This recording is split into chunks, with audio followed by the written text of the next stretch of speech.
He always wanted what was good for him. Back in those infinitely distant times, when he first saw her long legs and slim figure, he immediately decided that it was she who would become his wife and bear him a son.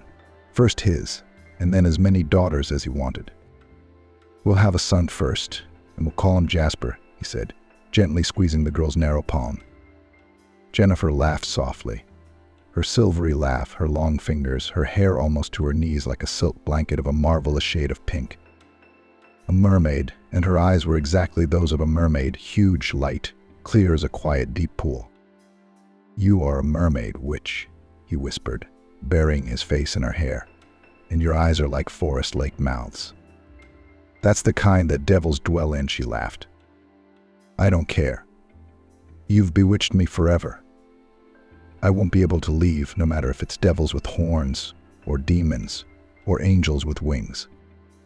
Jennifer wrapped her thin mermaid arms around him, pressed her cool cheek against his cheek. She smelled of lilacs, and for those brief moments there was no one in the whole world happier than he was.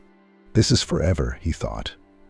He had been young then, and had not known that forever was too unreliable a concept, like an unknown destination. It could mean anything. Jennifer walked barefoot around the house, and he admired her narrow feet and easy gait.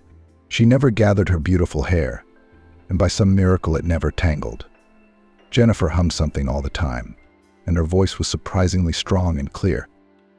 "I wanted to be a singer," she explained, somehow very simply. "I went to music school. I was praised. I was preparing for the conservatory." "Why didn't you get in?" "No reason," she replied glumly. She never spoke of it again. Brian figured something must have happened in her family. Maybe one of her parents got sick and needed to make money. He quickly stopped thinking about it, though. After all, they had a whole life ahead of them that they would spend together. And if Jennifer ever wanted to tell him, she would. His personal life forever ended a month later. He came home from work that evening and didn't find his beloved home. "Brian, honey, I've gone to the shop. I'll be there soon." Read the note Jennifer had left on the kitchen table. To the shop, so she'd be back soon. Brian eagerly got out of his workday clothes and climbed into the hot bath. It was his favorite way to relax his muscles at the time. Working in a carpenter's shop was not like unloading wagons, but it wasn't easy either. Sometimes you spend the whole day bent over, and by evening your back aches. But the pay was good. You could spoil your mermaid with gifts every week. He did shoes, perfume, and a bunch of flowers. A Sunday tradition he never broke. And now there was another surprise for Jennifer hidden in the pocket of his jacket. A silver bracelet in a narrow, velvet-covered box, like a curved vine with tiny clear green stones scattered here and there to match the color of her eyes. He would present it on Sunday morning. Brian smiled in advance, imagining how he would get up early and put the bracelet on his beloved's wrist while she was still asleep. She would open her eyes, see the gift, and laugh her soft, quiet laughter, and then snuggle into his arms, and he would drown in the smell of her morning garden, get lost in the silk of her hair. And there would be no one happier than he. He didn't realize he'd been in the bath for half an hour. Jennifer still hadn't returned. "I wonder where she is." The nearest shop was in the same house on the ground floor. "Maybe there's a queue there." Brian hastily wiped himself with a towel and dressed. "Late? It's no trouble. He'll go into the shop. It's more fun for the two of us to queue together." But he didn't find her in the shop. That was strange. Where could she have gone? Considering Jennifer didn't socialize with her neighbors, and she didn't seem to have any girlfriends. Brian remembered being surprised at first, but then he thought it was because his mermaid was too beautiful and ethereal. Such women have no friends, only envious women. But dusk was already beginning to fall outside, and with it came real anxiety. Where is she, after all? Jennifer. If anything has happened to her, there's not much of anything. Robbed, for instance. Or hit by a car. There's a motorway nearby. There's a lot of car thieves out there. Wait, why would she want to go that way? For as long as he could remember, Jennifer had been terrified of crossing the road as a little girl. Always took his hand. No, she wouldn't go there alone. She'd probably be back by now while he was wandering around, thinking he'd been held up at work. cooking dinner. Yeah, she's cooking, and that's why she can't hear the phone. Just in case they'd missed each other, Brian looked around the house again. But the house was still empty.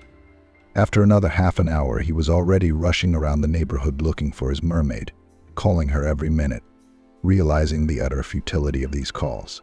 She had left her phone at home, but he still hoped that if she had just returned, she would call him this very minute. She didn't call, she didn't answer.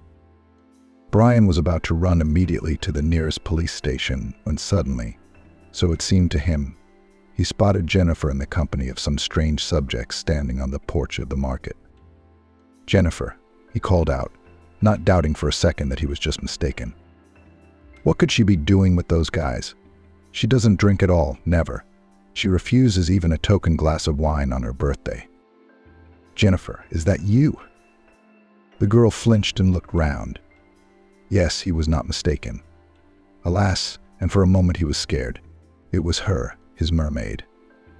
Only now she looked more like a witch, mascara smeared under her eyes, screamingly bright lips curved either in a sneer or in surprise. Is she the one he wanted his beautiful future with, always dreaming of a son to be named Jasper? Jennifer, staggering, separated herself from the crowd of strange vagrants, approached him with an unsteady step. In her hands was a half-empty bottle of some cheap liquor. "Here," she said sadly, lifting the bottle. There was some dark stuff inside. Anyway, she smelled awful. Jennifer, too. "Mermaid? Where's your lilac scent?" "What?" Jennifer asked casually. "The coating's over." She giggled stupidly. "Oh, okay. I wanted to celebrate. I got a little carried away," she admitted. "And who are these?" Brian asked, looking at her drinking companions. "How do you know them?"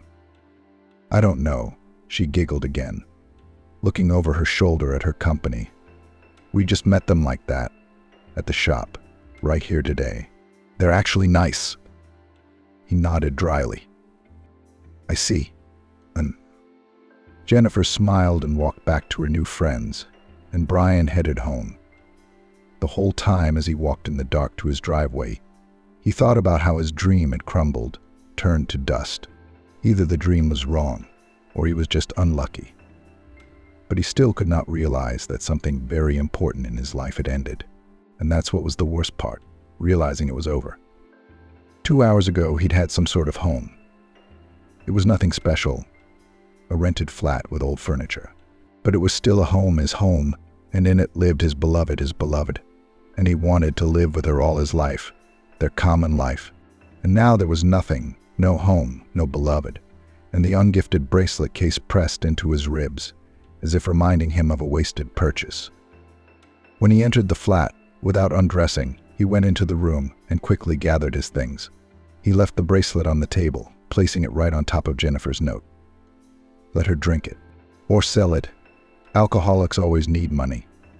He left his keys on the table and walked quickly out of the flat, out of his old life, and hoped with all his heart that he would never see Jennifer again. And then everything worked out for him. A job with money, a good position, the owner of a furniture-making shop, the best in the region, and a good wife. Yes, about Vanessa could be said exactly so, a good wife. True, she had neither mermaid hair like Jennifer's, nor her voice, nor her special charm. Her shoulder-length hair was invariably gathered into a neat style, her eyes barely tinted, her clothes of restrained colors, her shoes comfortable. She smiled often, but Brian had never heard his wife laugh. Vanessa was kind of a no-frills kind of person. She never yelled or swore, but she never rejoiced heartily either. That led Brian to think that apparently her attitude toward him was also moderately warm, but nothing more. Marriage was a bargain for both of them. Vanessa, who was considered an old maid at the young age of 35, got everything she wanted: a successful husband with his own business, and a good income, the status of a married lady, and, finally, the birth of a child. Brian, who had not given up hope to create his own family hearth, found a model wife, a cozy home, and even a long-awaited son. Jasper was born a year after the wedding, a good-looking, dark-eyed baby with a mature, serious look. Brian laughed happily when he held his son in his arms for the first time. The boy was an exact replica of himself, and it made up for the fact that Vanessa was a beautiful but unloved wife, and the fact that she herself treated the child coolly. No one would dare to say that Vanessa neglected her maternal duties. No, the baby was always fed, dressed for the weather, healthy. He was always outdoors enough, and every evening his mother bathed him in a special baby bathtub with lots of toys. But it was as if Vanessa didn't approach him unnecessarily, didn't come up with affectionate nicknames for him. She was more like the perfect nurse than a young mom. And when Jasper was a year old, Vanessa left without a goodbye letter, without words, without explanation, just disappeared. And Brian didn't know what to think. For 2 whole days he didn't know. And on the 3rd his mother-in-law came to him, and with a heavy sigh, told him the whole truth. "You, Brian, don't judge her," she said, running her rough, heavy fingers over the tabletop. "Don't judge as I don't judge. But don't expect her to come back either. She didn't love you, after all." "I didn't love her either." Brian immediately burst out, but we got along quite well. Marriage isn't just about romance, it's also about reliability, respect, partnership. And what's all this nonsense about likes or dislikes? Is that a reason to abandon a small child? "And she loved Jasper," my mother-in-law said quietly, but her words sounded like an inescapable judgment. "Brian, I'm sorry. I probably should have told you all this sooner. I was hoping she'd get her head round it and things would be different now." "I should have known in advance it would turn out that way," he said softly but fiercely. "Then what is it?" "I don't know what you've kept from me." She looked at him sorrowfully. Her mother-in-law was old now, and very, very fragile. Touch her, and she would crumble like an ineptly molded snowball.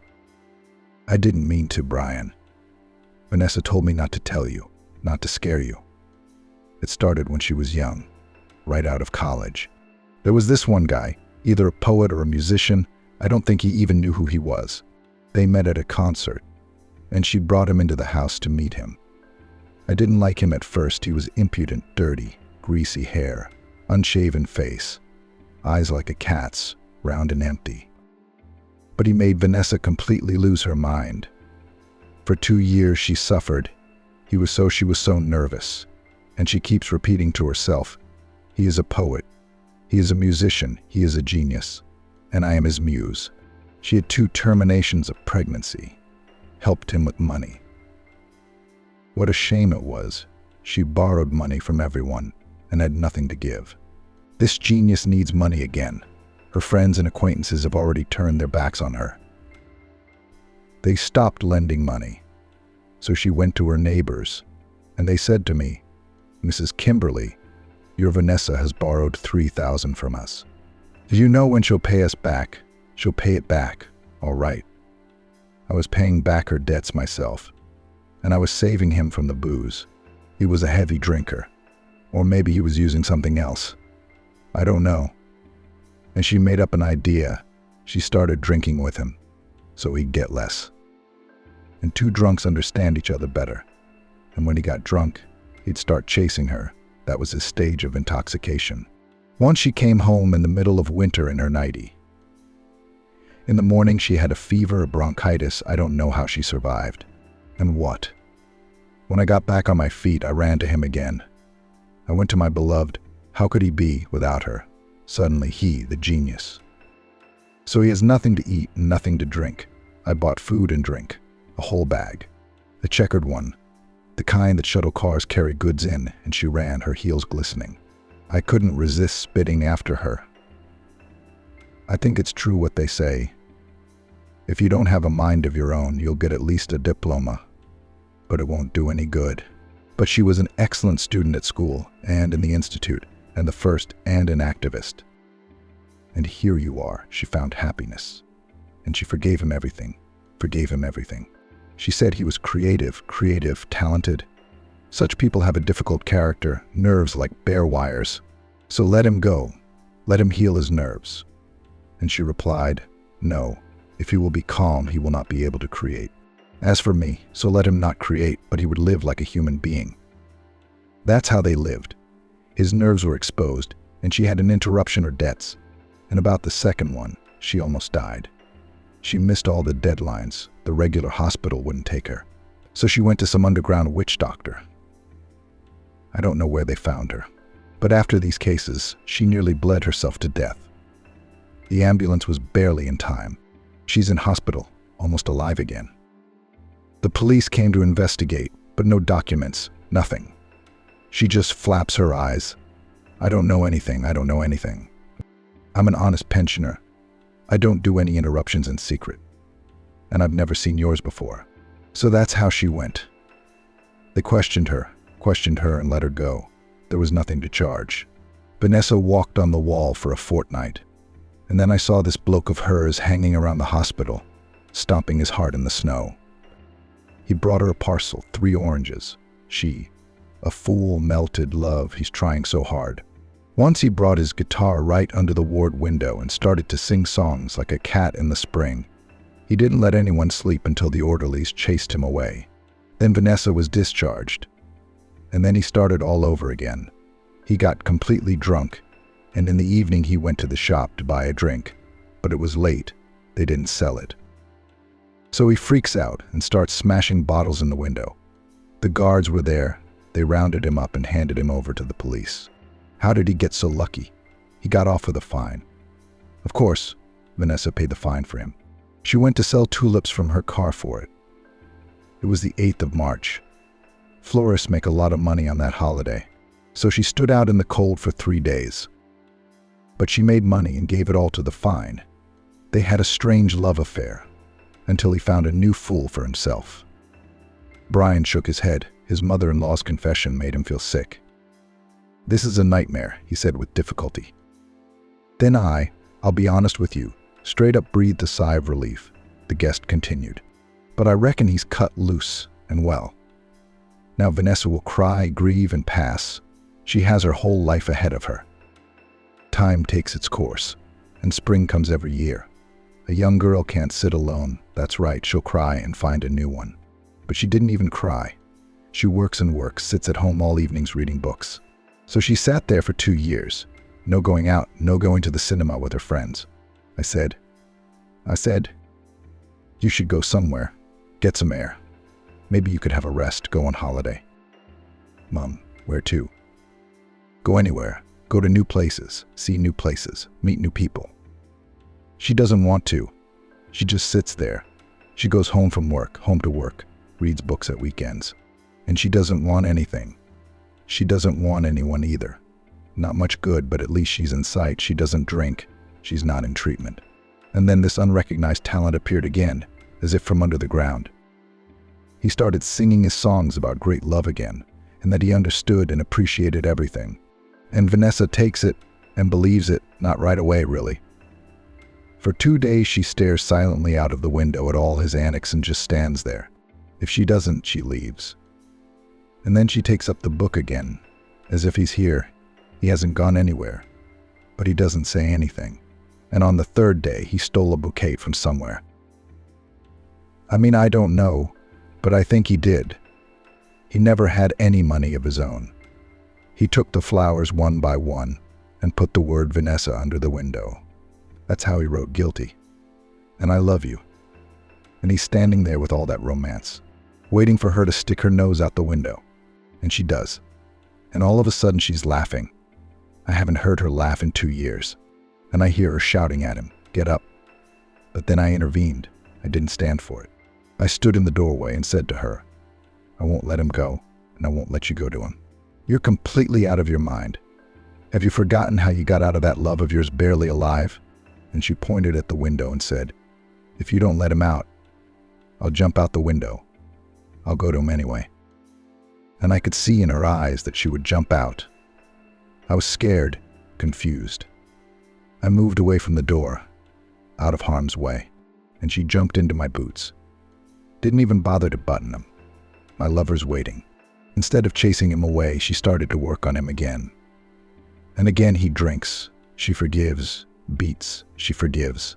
He pulls money from her and spends it on other women. She forgives him again. And no matter what you tell her, she won't listen.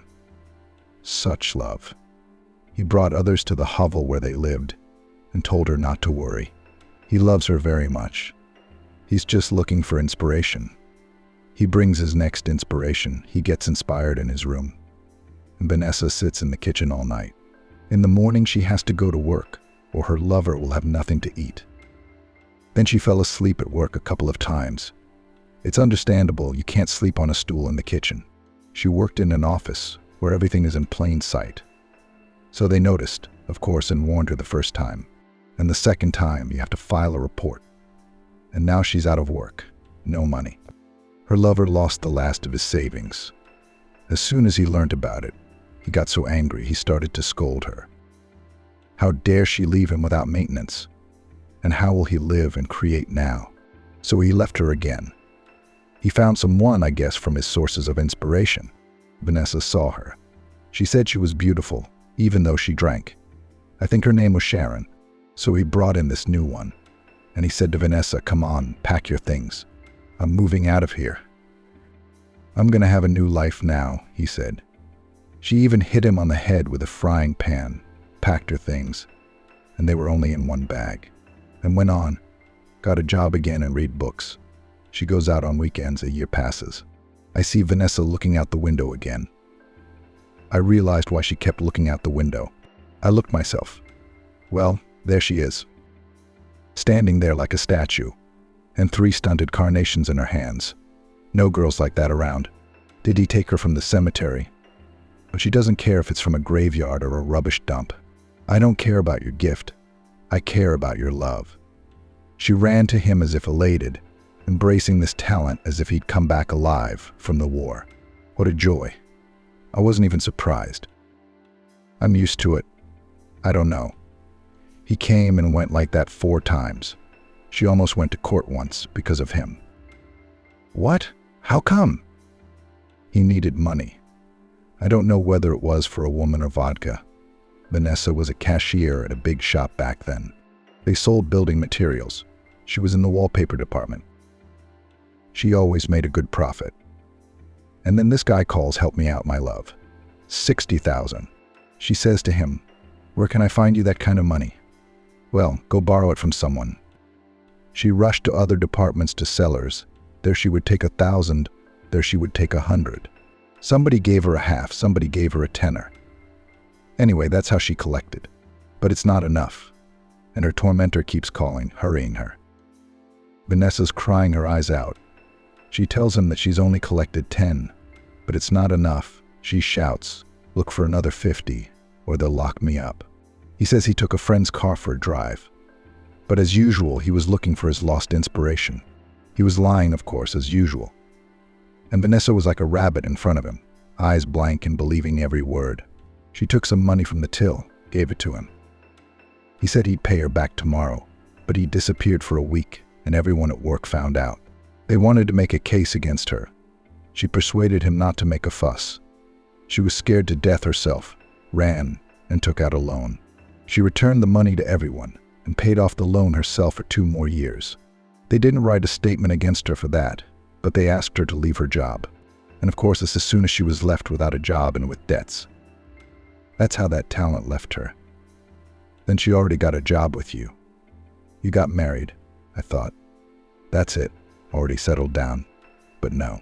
She called me before my birthday and said, "That rascal's here again," and started his love song. So what? Brian didn't get it. Did she marry him too? She never realized who she was. Is she stupid? Who would understand her? She said to me, "Only love. I can't get over him. I have no strength. And let me leave my son. I don't want anything." And that was it. I'll tell you this, Brian, don't judge her, 'cause neither you nor I can understand it. There's something wrong with her head. I don't think a normal person could do something like that. And she's gone. Maybe it's for the best. Let her go wherever she wants. She's not fit to be a wife, nor as a mother. She wants to chase love, not raise children. She was right. His mother-in-law, a wise, tired woman, very wise and very tired of her daughter's antics. Brian nodded thoughtfully in response to her words of sympathy for this tortured soul. It was overwhelming, agonizing. It made it hard to even breathe. He himself, oddly enough, wasn't too worried about it. Maybe because what his mother-in-law told him was perceived as a retelling of some very heavy, but still fictional plot of a fiction film. It simply could not, have anything to do with the real Vanessa, to whom he was married. However, he had heard that such people were good at pretense. You're probably right, but you can still come and see us whenever you want to see your grandson, and call us in general, he said. Vanessa reappeared in his life 8 months later. Very unexpectedly, she rang the doorbell of their flat. She had keys, too, but Brian had thoughtfully changed the locks, so she couldn't have opened it herself, even if she tried. The whole thing had happened out of the blue, when Brian had forgotten all about her. He and Jasper lived happily in their own man's world, except that the flowers in the flat had died, but the cars and boats had taken their place, and the pink and beige towels had disappeared from the bathtub. The men preferred other colors, Brian preferred blue, and little Jasper liked everything red. Brian went to open the door, confident that one of his mates must have been passing by and decided to drop in for a visit. Since he'd become a single dad, he'd created a community of similar dads online, and there were a surprisingly large number of them. Some had wives who had died, some who had abandoned their husbands and children. They chatted, vented their frustrations, even shared ways of upbringing, and of course became friends. It was not surprising. Everyone needs a circle where they are understood from the first word. Brian didn't even realize who the thin woman with the black eye was standing on his doorstep. Her hair was loose and wet from the rain. Now it was hanging down in unpleasant icicles. The mackintosh was odd, clearly out of place, and so tattered it looked as if Vanessa had taken it out of a rubbish bin, crumpled, with a pocket half torn off. "What do you want here?" he asked sharply. "Can I come in?" she asked in a nervous shorthand. Her hands moved unerringly, either fumbling over something from the pad or rubbing the buttons of her cloak. "I've come to see my son. You can't keep me out." "That's right." Brian raised his eyebrows. "You remembered you have a son?" Vanessa yanked the button of her cloak with such force that she ripped it out with meat, but she didn't even notice it. "Don't start," she begged. "I'm sick without you." Brian noticed that even her manner of speaking had changed. Vanessa's voice had always been calm, measured before, but now it had turned into a feverish muttering. I didn't want all of this in the first place. It's just that it's like, can't resist. But it's over now. I'm back," she said. "Good for you," he replied. "You can go now. Your mother has told me everything, for which I am most grateful. In a year or two your lover will bring flowers again, and you won't be able to resist again. I'm sorry, but that kind of family life doesn't interest me. I've come to see my son." She suddenly shrieked and lunged at him. Her long claw-like fingernails dug into his cheek and scratched his skin. He twisted his neck and bit her wrist. She cried out more from fright than pain and bounced to the side. Brian breathed a sigh of relief. Let her be afraid. Vanessa slid her back down the wall and settled clumsily on the floor. She twisted a strand of her wet hair around her finger, tugged with force, and then began to sob quietly. And then it hit him. Brian stepped closer and looked into her confused, tear-stained face. For a moment he felt sorry for her. Where was the calm, confident woman he'd married? Vanessa resembled a broken doll thrown into a rubbish dump. "Vanessa," he asked quietly, surprised himself. He had never called her by a diminutive name before, always just Vanessa. But now he couldn't bear to call her that, and here was all that was left of Vanessa. She didn't answer him, just looked up, and Brian was afraid again. Her pupils were huge, and the whites of her eyes were all streaked with red, as if cracked. "Vanis, did you take something? Did your arsehole put you on something? Why are you so weird?" She nodded something and immediately looked away. I guess consciousness hadn't fully left her yet, and she realized what she looked like. Brian took her hand, still the same feeling of a broken doll, a wandless, raggy hand. "Okay," he said. "Now I'll get the phone and call a good drug rehab. Together we'll wait for the doctors, and you won't resist. I'll pay for your treatment.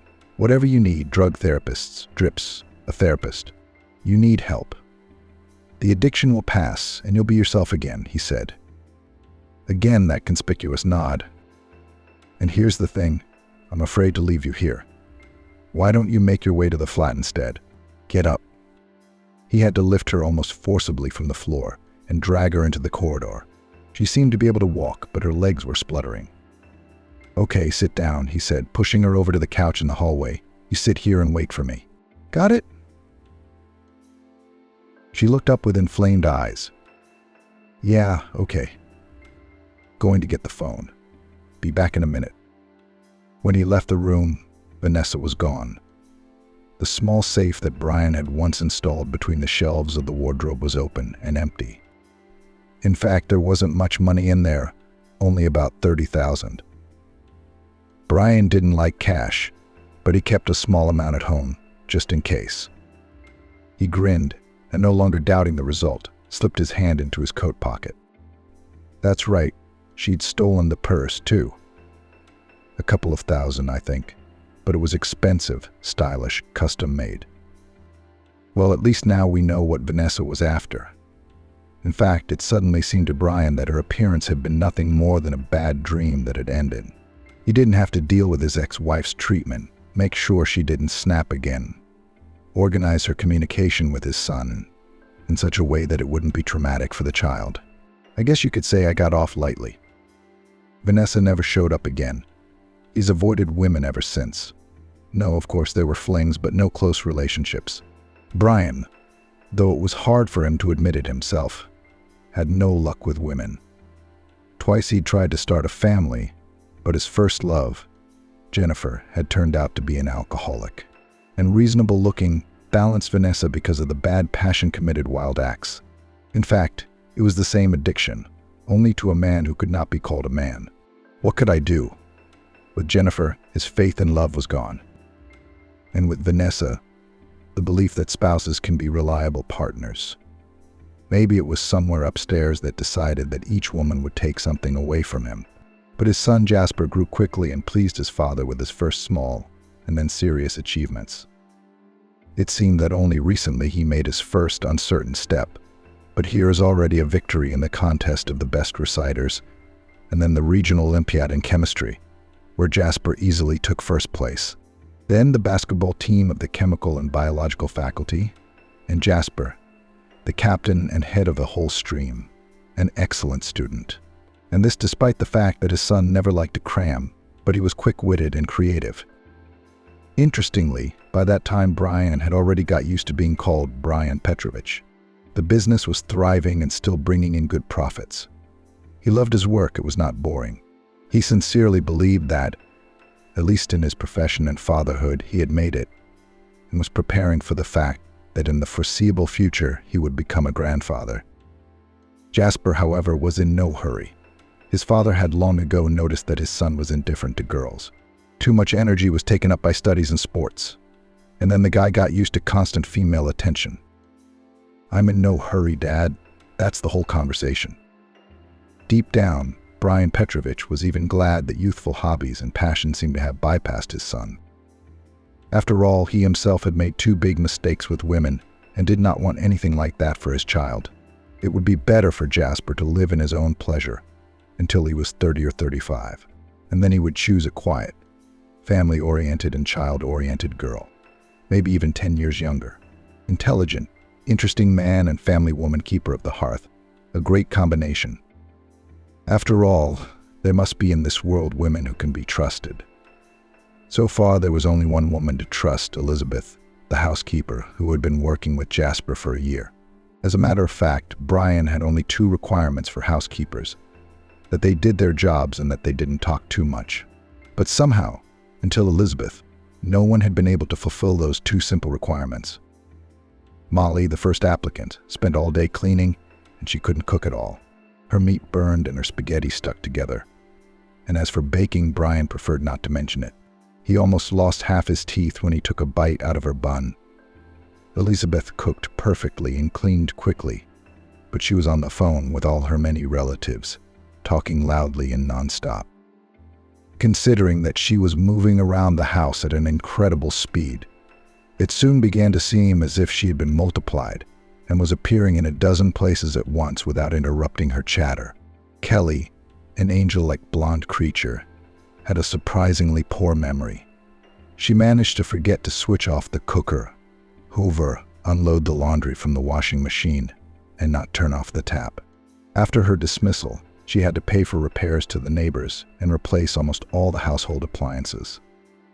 Desperate to find the right person, Brian Petrovich turned to a reputable recruitment firm. And there he was shown a questionnaire of a solid 50-year-old lady who was good for everything except one thing. She was determined to marry Brian Petrovich. "A woman's hand is needed in your home," she declared unhesitatingly from her first day on the job. "You think?" He smiled. "I hadn't noticed. It seems to suit both me and my son." "You're just a bachelor. That's why you don't notice how uncomfortable your house is. And your son. He's just a boy. What does he understand? But I promise, as soon as I become your wife, things will change for the better here." Brian Petrovich thought that the lady had just made a bad joke, and later regretted that he had not thrown her out at once. Because one fine summer evening, when he entered his office, he found a respectable lady dressed conventionally on the sofa. When he asked her to come out, she rushed to the balcony screaming loudly that her innocence was being violated by her dishonorable employer. The innocent and determined lady had to be sacked. And that's when Elizabeth showed up. She was brought in by Brian Petrovich's ex-mother-in-law and asked, "Take the girl, Brian, she won't be a problem. She really needs the job. She has a daughter, 3 years old she needs to feed. Elizabeth is agile, quick, you won't regret it." He looked incredulously at the girl, who was no more than 20. Her hair was tucked under a headscarf, her large gray eyes looking serious but not pleading. That appealed to him. "Can you cook, clean? Washing machine, unloading, don't you forget? Know how to switch on the hover?" She nodded. "She won't be a problem, Brian," my mother-in-law repeated. "No talking and no extra clothes," he said with a scowl, "just in case. You'll change in the cloakroom. I'll leave a to-do list on the fridge. If you get it all done by 1 o'clock, you get your pay and you're free to go. If you get it done before then, I'll give you a bonus. Sunday is your day off. That's it." He did not really believe that this young grasshopper-like girl with her long arms and legs could do it. But he could not refuse her mother-in-law. After all, after Vanessa had been gone for a couple of decades, the woman had no one closer to him and Jasper, and she so rarely made requests of them, never complained about anything.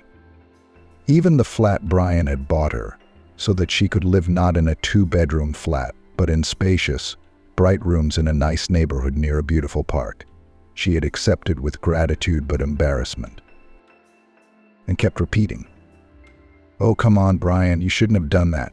"We should," he assured her. "After all, if you don't want to come, don't come. It's not like anyone's forcing you to.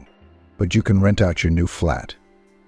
It'll be a very nice addition to your pension, and I'll feel much better knowing that you don't need the money.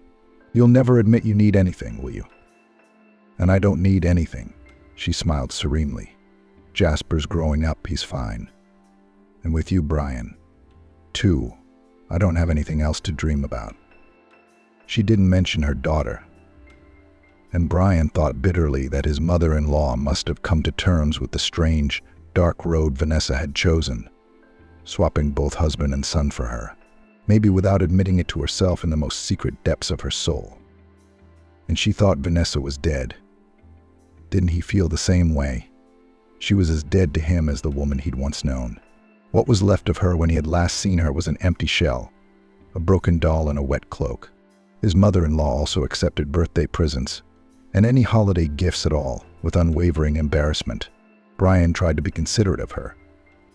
After all, his own disappointment in his wife was nothing compared to the grief of a mother who had lost her daughter. He felt obligated to take care of her, if only because there was no one else. And now that she had brought this Elizabeth, how could he refuse her? The girl had managed to surprise him after all. She was doing her job to the best of her ability. She regularly received a well-deserved speed bonus. But there was something else Brian couldn't believe for a long time. He'd long ago noticed that Elizabeth and Jasper were playing some kind of game. The boy was staying home more often, hovering in the kitchen while Elizabeth cooked their lunches and dinners. He didn't think much of it. He was young. And it is not surprising that the guy began to look at a pretty girl. As a matter of fact, this Elizabeth, especially if she changed her clothes and a little makeup, was quite all right. But one day, getting ready for work and passing by the kitchen, he heard his son's soft voice. "Oh, come on, Elizabeth. We've been together a whole year, and you're still afraid your father will find out." "He needn't know," the girl replied almost in a whisper. "You'll see, he won't like it. I'm no match for you." "Yes, you are my future wife," said Jasper firmly, "and we'll let father know soon. It's his 50th birthday in a week. We'll tell him then." Brian Petrovich listened to this with bated breath.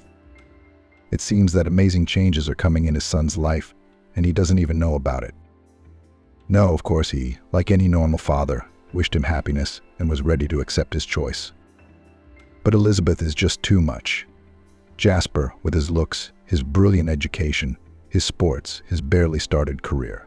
And this Elizabeth, a housekeeper who's barely studied anywhere, and a single mom. What can she give his son? What happiness will she give him?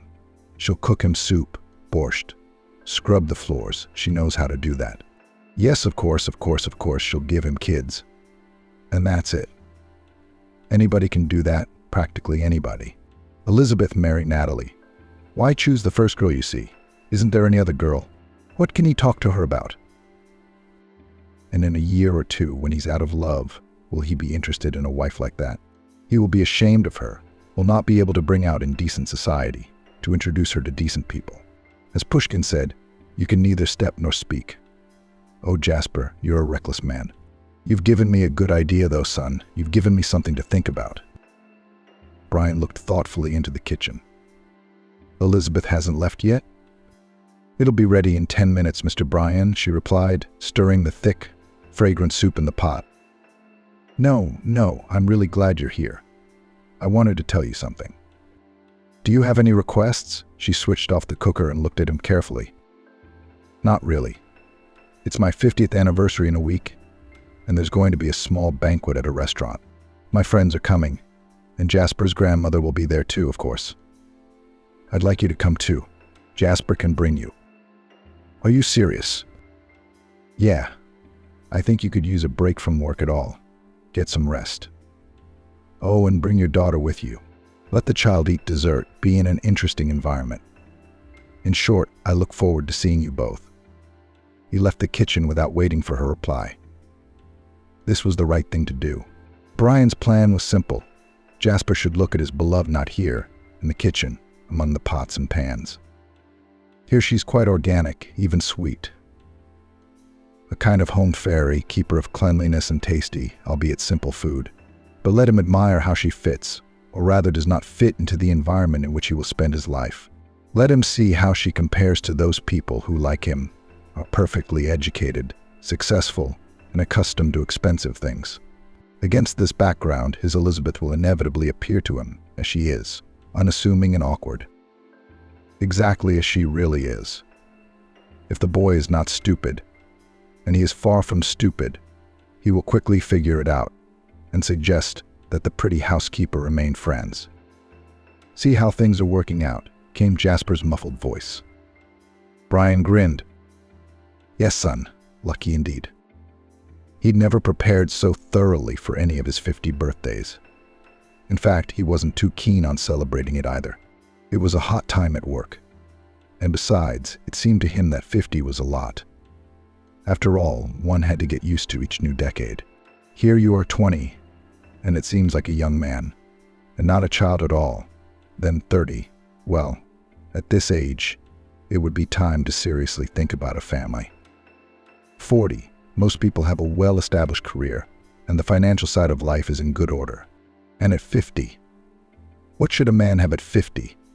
Brian had not yet given himself a clear answer to this question. That made him feel uncomfortable.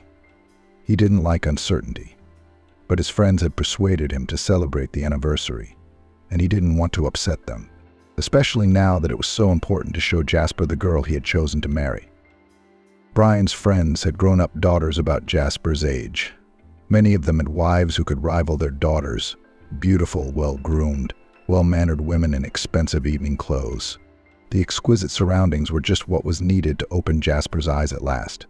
As for Elizabeth, well, the joke will be cruel to her, though I doubt she'll realize what she's been invited for. She's hardly clever enough to guess, so let her just sit at the table and try the unusual dishes. Maybe she'll be interested in some new recipes. She's had enough. She'll thank him for inviting her. The important thing is Jasper. The guy's got to realize that this pretty girl is no match for him. That's what matters most. That night, Brian smiled as he welcomed his guests and thanked them for accepting his invitation. Slim, trim, in an impeccably tailored suit, with a glass of champagne in his hand, he looked at most 40 years old, and he wasn't feeling festive at all. Jasper didn't show up, and Brian was beginning to wonder if he was coming at all. What if that sweet, simple Elizabeth was smarter than he thought? What if she realized what this could be, refused to come, and talked Jasper out of it? Brian glanced anxiously towards the entrance, but Jasper was still gone. "He'll come," the mother-in-law sitting next to Jubilee said quietly. His anxiety was not hidden from her, and she repeated affectionately, "Jasper will come. He rang me this morning to advise me about the bouquet of flowers." "And so may not come." Brian took a sip of champagne with a sigh. "I think I've done one stupid thing. Let's just let things be the way they are. What now?" But his mother-in-law wasn't listening. She was staring at the entrance to the banquet hall. Brian followed her gaze and saw Jasper. His son, tall, handsome, with a casual gait and a radiant smile on his face, was heading straight toward him. But it wasn't Elizabeth beside him. Jasper had a young beauty in a crimson dress under his arm. Luxurious dark hair fell over her shoulders and back. Large gray eyes looked straight ahead but without challenge. He liked that. But big gray eyes, where had he seen them before? He had, after all. "Happy birthday, Dad," Jasper said. "Sorry, Elizabeth and I are running a little late." Elizabeth and I. So it was her after all. Brian froze, gazing at the beauty. Could this really be the same unassuming girl who came to their house 6 times a week to clean and cook? Well, yes, she hid her hair under a kerchief, but her face, her gait.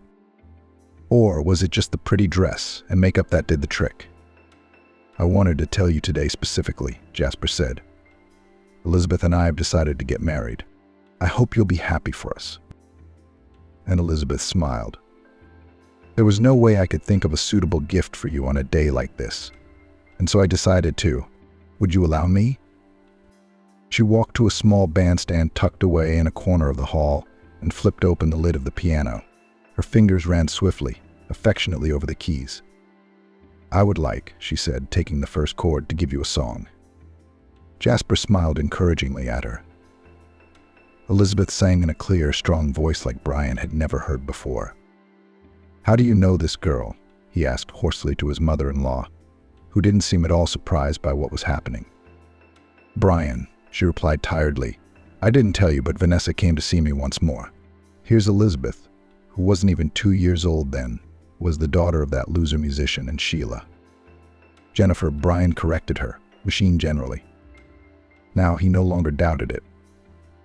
"Oh yes, that's right," said the mother-in-law, "and I couldn't remember everything. Jennifer, she was beautiful. Vanessa said she looked like a mermaid, long hair, and she was light, thin. I felt sorry for her. Anyway, Jennifer drank a lot too and drowned drunk in the river." "And the daughter?" "Well, where is she?" "Nobody wanted her. Her father didn't want her. You know what kind of man he was. He wanted to give the little girl to an orphanage. He had already collected the documents. He was happy to get rid of her. But Vanessa took pity on the girl and brought her to me. She said, 'You can't change a person, so let her be your daughter. She might not make a good daughter out of me, but at least she'd make a good one,' she said, and went back to her own place. I never saw her again. I don't even know if she's alive. I raised Elizabeth myself. I got custody, everything as it should be. But I was afraid to tell you. I thought if you were angry, you'd forbid me to see my grandchild. She sang well from childhood. She was an honor student at music school. But she fell in love early. But that was fate." "What are you doing? Don't think about it, Brian. Her husband was a good, hard-working, kind man. He loved Elizabeth very much, and he loved his daughter. He'd come home from work and never let her go. He told stories and sang songs, and the little girl in his arms was laughing and smiling. He kept saying, 'When my daughter grows up a little, let Elizabeth go to study at the conservatory. She should be a singer,' he said. with a voice like that. He was a very nice guy, but he died 2 years later. He was a builder. He fell to his death from a great height. What a grief it was. Elizabeth tried her best to earn money. She washed floors and traded at the market. Barely enough. And then she came to you. And Jasper fell in love with her, and she with him. Maybe it's fortunate. Yeah, I wasn't ready for that. Brian loosened the knot of his tie. It was suddenly rubbing hard on his neck. I need a mineral water, he asked almost pitifully, and his son immediately handed him a full glass. And here's what I'm thinking, Brian, said the mother-in-law. My Vanessa, of course, was a failure, not a mother, not a wife. But my son Jasper, he's so good, a clever boy, and kind and handsome. That's how it is. And Elizabeth, too, she is neither mother nor father. Nothing to say about them. But she's a good girl, beautiful. Her mother is caring, and she has a voice. So I think that life can turn that way, that it's as if a person was unlucky at first, and then everything turned out well. Don't doubt it, Brian. They're going to have a strong family, and they're going to make you happy. Brian sighed. She was right about something, his kind, wise mother-in-law. The kaleidoscope seemed to be comforted by the ghosts of the past. Jennifer, his mermaid who had found her death in the river. Vanessa with her bad, desperate love. They brought him many disappointments, but they've also gifted him with a considerable treasure, Jasper. And now this beautiful, infinitely talented girl, who appeared as if from nowhere. And for the best, for the best. Meanwhile, Elizabeth finished singing and stood up from behind the piano. Brian was the first to rise from his seat and applauded loudly. I am happy to inform you, friends, he said, that this beautiful stranger is the bride of my son Jasper. Please welcome Elizabeth. And the hall burst into applause. Pitiful technician's daughter. You'll never get out of the mud, laughed her classmates. And 15 years later, Carolina sat at the railway station on her day off and looked hopefully at the people passing by her. On a small table in front of the girl were laid out a variety of papier-mâché figures, very skillful, and hand-colored with acrylic paints, small animals, birds, scenes from children's fairy tales. All this regularly attracted the attention of potential buyers. Except that, having learnt the price, they immediately turned away sullenly, with the words, "Why is it so expensive? My Thomas can make such nonsense in a couple of minutes, and paint it even faster. What's all this money for?" Caroline only pressed her lips together in embarrassment. She was asking for nothing. But the inhabitants of their provincial town, who were used to saving money on almost everything, did not want to pay for the labor of her invalid father, even if she was also thrown into the mud every time. What kind of an exclusive you have that you ask so much? Caroline tried to sell figurines at the railway station in the hope that some of the capital's tourists would be able to appreciate these creations. But she was quickly kicked out. She was told to pay a percentage or get out. Carolina wouldn't have minded paying for her workplace, but the amount the racketeers told her was a mockery, 10,000 a day. Where am I going to get that kind of money? She asked the big man in the tracksuit, who was not shy of smoking a stinking cigarette in front of her. In a month, God willing, I'll be able to earn at least half of that. The burly man exhaled the acrid smoke into the girl's face with relish, then smiled wryly. Well, it's what you wanted, baby. This is big business, by the way. If you want, you can always pay for the place in kind. The man gave the girl a steely stare that made Caroline want to wash herself at once. Don't, she muttered grimly, lowering her gaze. I'll pack everything up and go now, then. The bully hummed disappointedly. Caroline shook her head negatively. Like, we could make a deal. The creep held out his big tobacco-smelling hand to Caroline. However, the girl staggered sharply to the side, warningly. I'm going to scream or call the police for help. Just try to touch me. The jock lowered his hand, and for a second it hovered in the air a centimeter from her face. Then he grinned and said playfully, And you're not stupid at all, and you're beautiful. You shouldn't want to join our company. You should buy yourself some clothes. You walk around like a bum in your last rags. I don't mess with bandits, the girl answered him in a serious tone and began to put her rustic luggage into a small sports bag given to her by her father. She was about to leave the platform when the bandit suddenly blocked her way with his massive torso. He looked down at her like she was a bug and smiled nastily at her. Let me through, the girl mumbled without looking at him. The boogeyman in reply bent closer to her and in a low voice said threateningly, "You think properly, Caroline," he exhaled along with another puff of smoke. "Her name. You'd be better off with me, and it's in your best interest. You're almost out of high school. Where do you go from here? Do you know the connections I have in this town? If I say the word, no one will hire you. Not even as a cleaner. So you won't be able to continue your mum's career. I'll take care of that." "There's already someone to take care of me," replied the girl, boldly looking the scoundrel in the eye. "I said I won't come here again. Let me pass. Or I'll really call the police now." "Is this about your daddy?" Or what? The man grinned and gave a bullhorn with the toe of his trainers. "He won't help you, if anything. And the police here think they all work for me." The thug looked around and added briefly, "Anyway, I've told you everything. Don't you say anything to him, and don't you pawn me off." Carolina, who turned 17 earlier this year, did look a little older than her age trim thanks to daily jogging and her technician mother's help cleaning the shops. And at the same time, slim as a graceful rose, she was admired by almost all the boys at school. However, because of the low social status of her family, no one, except for such criminals as this big guy was he himself looked no more than 20, did not consider the girl as a love interest. Caroline herself never looked for romantic adventures and devoted all her free time exclusively to helping her parents. But even if this scoundrel had suddenly turned out to be the last man on earth, she would never have agreed to be his date. The girl saw a couple of times, as near the only nightclub in their town, gangsters like him left in the arms of young, disappointed, dressed in short skirts. Caroline didn't have to guess who they were. She was old enough to realize how complicated real life was. But even in her worst dream, the girl couldn't imagine such a shameful future awaiting her. "I'll give you a sweet life in this little town. Don't doubt it," said the scoundrel. Standing before this unpleasant force, Caroline began to feel herself slowly but surely overcome by fear. After all, she was all alone in the station, and there was no one to protect her.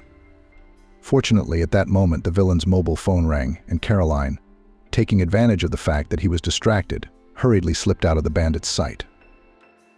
She returned home that day depressed and penniless. It was the last Sunday in May, which meant that she had the longest and most horrible week before graduation ahead of her. All her classmates would only talk about who and what dress to wear, and what hairstyle and manicure to choose for this important holiday.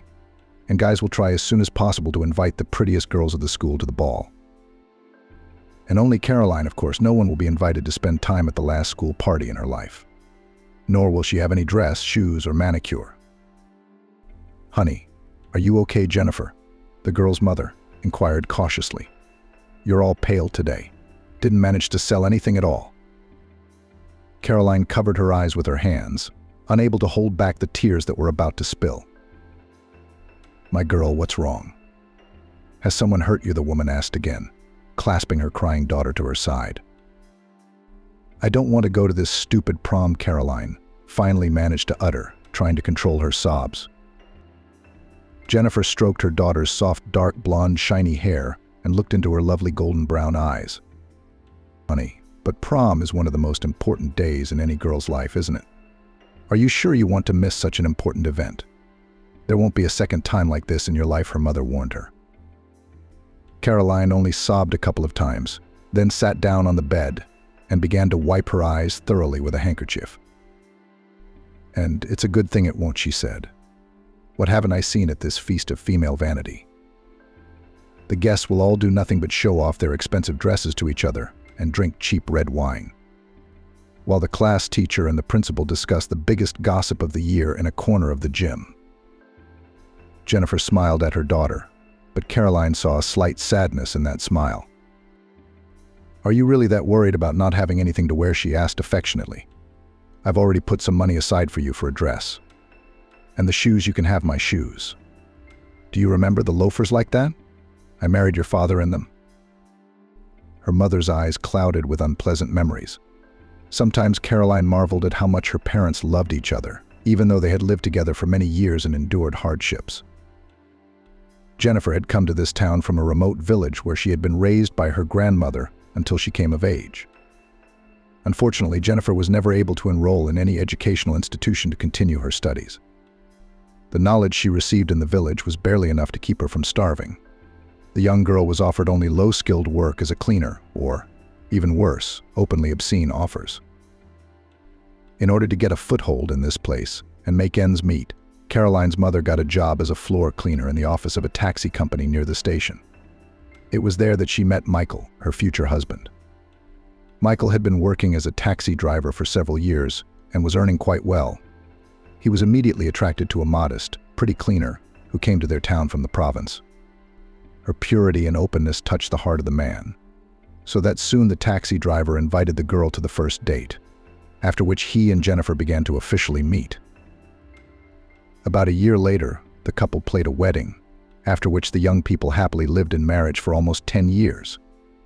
During this time, they had Caroline, a charming daughter, the name Jennifer gave because of her great love for the flower of the same name. All this time, the woman continued to work in a taxi park, and her husband to drive the residents to the suburbs. The salary received by Jennifer was not large, but thanks to Michael, their small family steadfastly kept afloat, being able, though not lavish, but to buy everything necessary for life. The year that little Caroline turned 11, however, disaster came knocking. Michael was driving an elderly couple from the village back to the city. The weather that autumn was very wet, and it was raining constantly. Because of this, the driver had to be doubly attentive on the wet road, making sure that he could fit into the next corner or brake in time at the traffic lights. The elderly people Michael was driving, as it turned out, were very unrestrained and overly emotional. The elderly people Michael was driving were, as luck would have it, very unrestrained and overly emotional. They were constantly dissatisfied with something and threatened to write a complaint against the taxi driver. Because of this, Caroline's father now and then distracted from the road, trying to pacify the nagging couple. At one of these sensitive moments, the man missed a warning sign and, unable to control himself, smashed through an iron fence, sending him and his passengers into a ditch. The car flipped several times on the steep slope before stopping its fateful course. As luck would have it, the elderly couple were virtually unhurt, with only a few scratches, while Michael's life hung in the balance. His right arm was damaged so badly that the man risked dying at any moment due to heavy blood loss. Doctors miraculously managed to save his life, but the mutilated arm, alas, had to be amputated. When the taxi driver regained consciousness, he could not believe what had happened for a long time.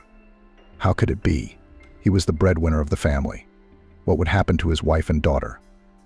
Jennifer managed with great difficulty to calm him down and assure him that life goes on. No matter what happened, they would always be together.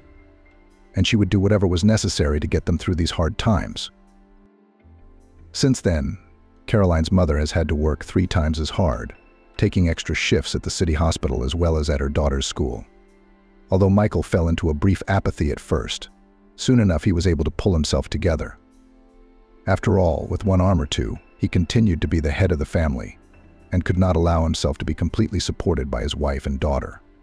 Caroline was by then already actively helping her mother. The man began to develop his left arm and look for ways to earn an alternative income. Naturally, working in a taxi was out of the question. After another 6 months, he mastered the art of creating papier-mâché figurines and weaving baskets from vines, for which he traveled to the nearest forest, where he collected suitable wood. Persistent and strong-minded, Michael was ready to sell the fruits of his labor himself. But to this occupation, all the local men who personally knew Caroline's father treated not so much with contempt, but rather with a slight sneer.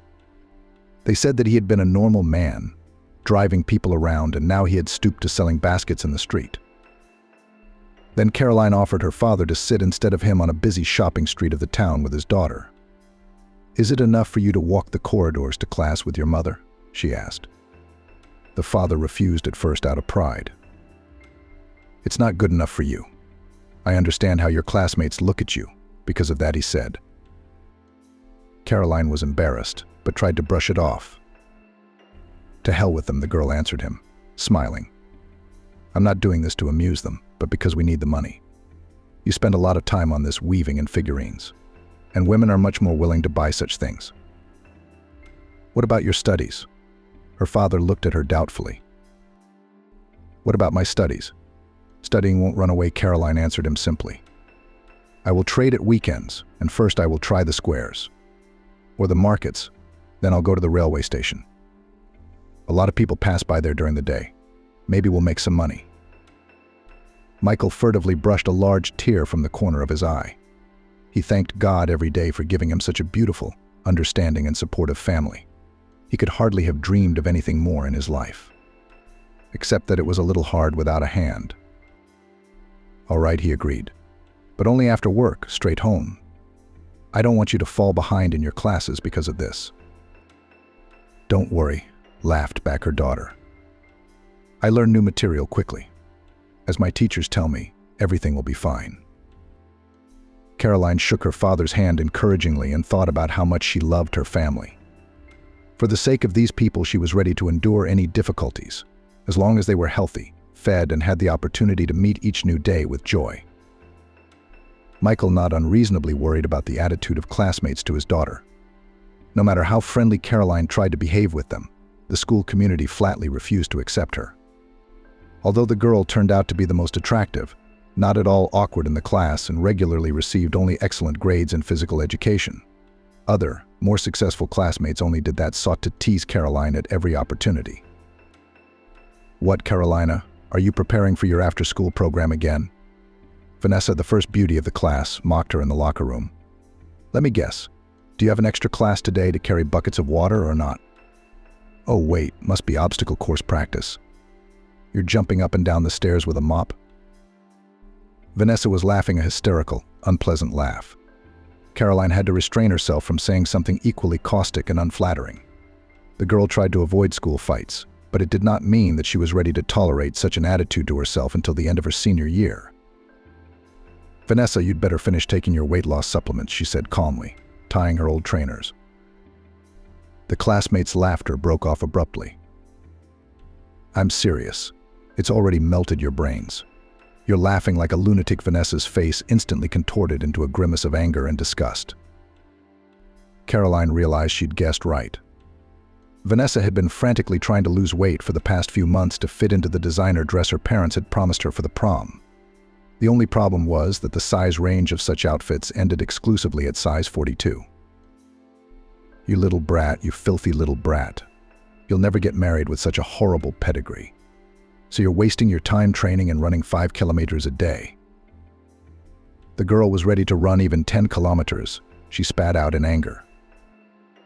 The most you can be in this town is an elite call girl. And that's if you don't despise sleeping with a girl who's been mudding like a pig since high school. Vanessa threw with all her might at Caroline a dirty rag that the cleaning lady had left in the locker room so she wouldn't have to go far to get a change of clothes. The piece of cloth fell on Carolina's head with a loud smack, and all the girls in the room burst out laughing. Serves her right, you upstart. Show her where she belongs, will you? Vanessa was taunted by her friends. You think you can open your filthy mouth here? Caroline was shaking like a fever. She had never felt such hatred from others. More than anything else in the world, she wanted to disappear, to dissolve like vapor from water on a hot surface. She didn't realize how she had shouted in her heart to all those puffed-up puppets. Choke on your anger. All you know is to wash the bones of blokes, don't you? You have no interests in each other's lives except money and rags. I hate you all, you puffed-up pussies. Caroline didn't realize how she had jumped out of the changing room. The girl rushed past all the other students and ran down the corridor right into the street. Once she was in the school stadium, she heard a chant. Caroline. Class hadn't started yet. Where are you going? Harry, the gym teacher, shouted after her. But the girl didn't listen to him. She ran 5 laps in a row before her heart was able to beat again. Caroline didn't know where she got her ability to run, but she was sure that everything in life is given to a person for a reason. And if she had the opportunity to develop this ability, then she should use it, especially since running was the only thing that helped her calm down and bring her chaotic thoughts into relative order.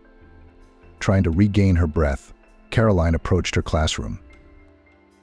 The boys, lined up in a row and unaware of what had recently happened in the girls' locker room, looked at their classmate with surprise, and some with outright envy. Watch and learn. The gym teacher waved his hand in Carolina's direction. 3 kilometers in 10 minutes. And your shoes are ready to be included in the Olympic team. Not like you idiots. To the left, go, go, go, go. There was a loud whistle, and Carolina's classmates, with dejected faces, ran their standard 6 laps. Well done, Caroline. Harry patted her on the shoulder. Take a rest, bye. It's the first time I've seen results like yours in 5 years. A real talent. The gym teacher shook his head and went off to follow the older students, while Caroline sat on the sports bench and pondered his words. Sure, it was a little late for her to start a sports career, but could her running talents be applied in a more productive way? The answer to this question the girl has not yet found for herself, precisely because of the incident in the locker room, and also because of a series of regular petty bullying from other girls. Caroline did not want to go to the prom. However, Jennifer still managed to persuade her daughter not to miss such a momentous event. After all, it's better to take your diploma from them right away, so that you don't have to go there again, the understanding mother winked. But you must never show them that you are scared. And if you don't come to the graduation, that's exactly what you'll show them. Let's not give them something to gossip about. Okay, Caroline sighed heavily, but agreed. Okay, let this be my last fight. Jennifer helped to choose and buy for her daughter the most beautiful dress they could find in an inexpensive second-hand shop, a simple cut, but at the same time very elegant and refined dress in the shade of sapphire, which perfectly emphasized Caroline's slender, athletic figure and perfectly set off the noble and yet completely natural color of her hair. The wedding shoes, which Jennifer lent to her daughter, perfectly matched the outfit and Caroline's high hairstyle, which she had also made herself. It's a pity I don't have any jewelry at all, Jennifer complained, looking sadly at the girl's festive look. Why not? Michael suddenly joined the gathering and grinned slyly at his favorite women. Dad, are you what? Caroline looked at him uncertainly, and in her eyes Michael read anxiety and worry. Don't tell me you bought something for me. It ended sadly, Caroline said with a smile. I did. Her father nodded with a smile and pulled a small velvet box out of his shirt pocket. Caroline was incredibly embarrassed. Not only had her mother bought her a dress that was simply magical by the girl's standards, but her father had managed to throw away a considerable amount of money for her. Why? Caroline asked him guiltily. But Michael had already reached out to her and put a box in her hand. It's a little miracle. Open it, he said. Caroline opened the lid with a sinking heart. On a white velvet cushion lay a tiny gold pendant in the shape of a star. The 5-pointed beauty shone proudly with its rays, even though it was no bigger than a fingernail on Caroline's index finger. Each ray of the star ended in a tiny shining crystal, and when the light fell on the stones, they lit up a myriad of colored lights. Oh my God, it's beautiful. Mother and daughter exhaled almost simultaneously.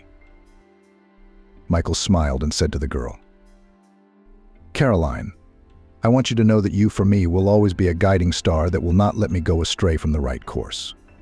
You and Mum are my 2 brightest stars. With these words, the man hugged first his wife with one arm and then his daughter, who clung to her father's strong and reliable shoulder. Thank you, Daddy, Caroline said through tears of gratitude. I will never take it off. I will always wear it as a talisman. Michael agreed with his daughter that he would pick her up from school in the evening after the party was over. It got dark early in their neighborhood, and teenagers, when they're drunk, are a mess. You never know what to expect from them. So her father decided to insure the girl in case the drunken classmates suddenly wanted to afford too much. When Caroline entered the assembly hall, where the event was held, many of her classmates quieted down, not immediately recognizing the girl. She looked around, deciding where she could best sit so as not to draw too much attention to herself. When Vanessa suddenly appeared on the horizon, like a shark's fin in the middle of a calm ocean. The queen never walks alone.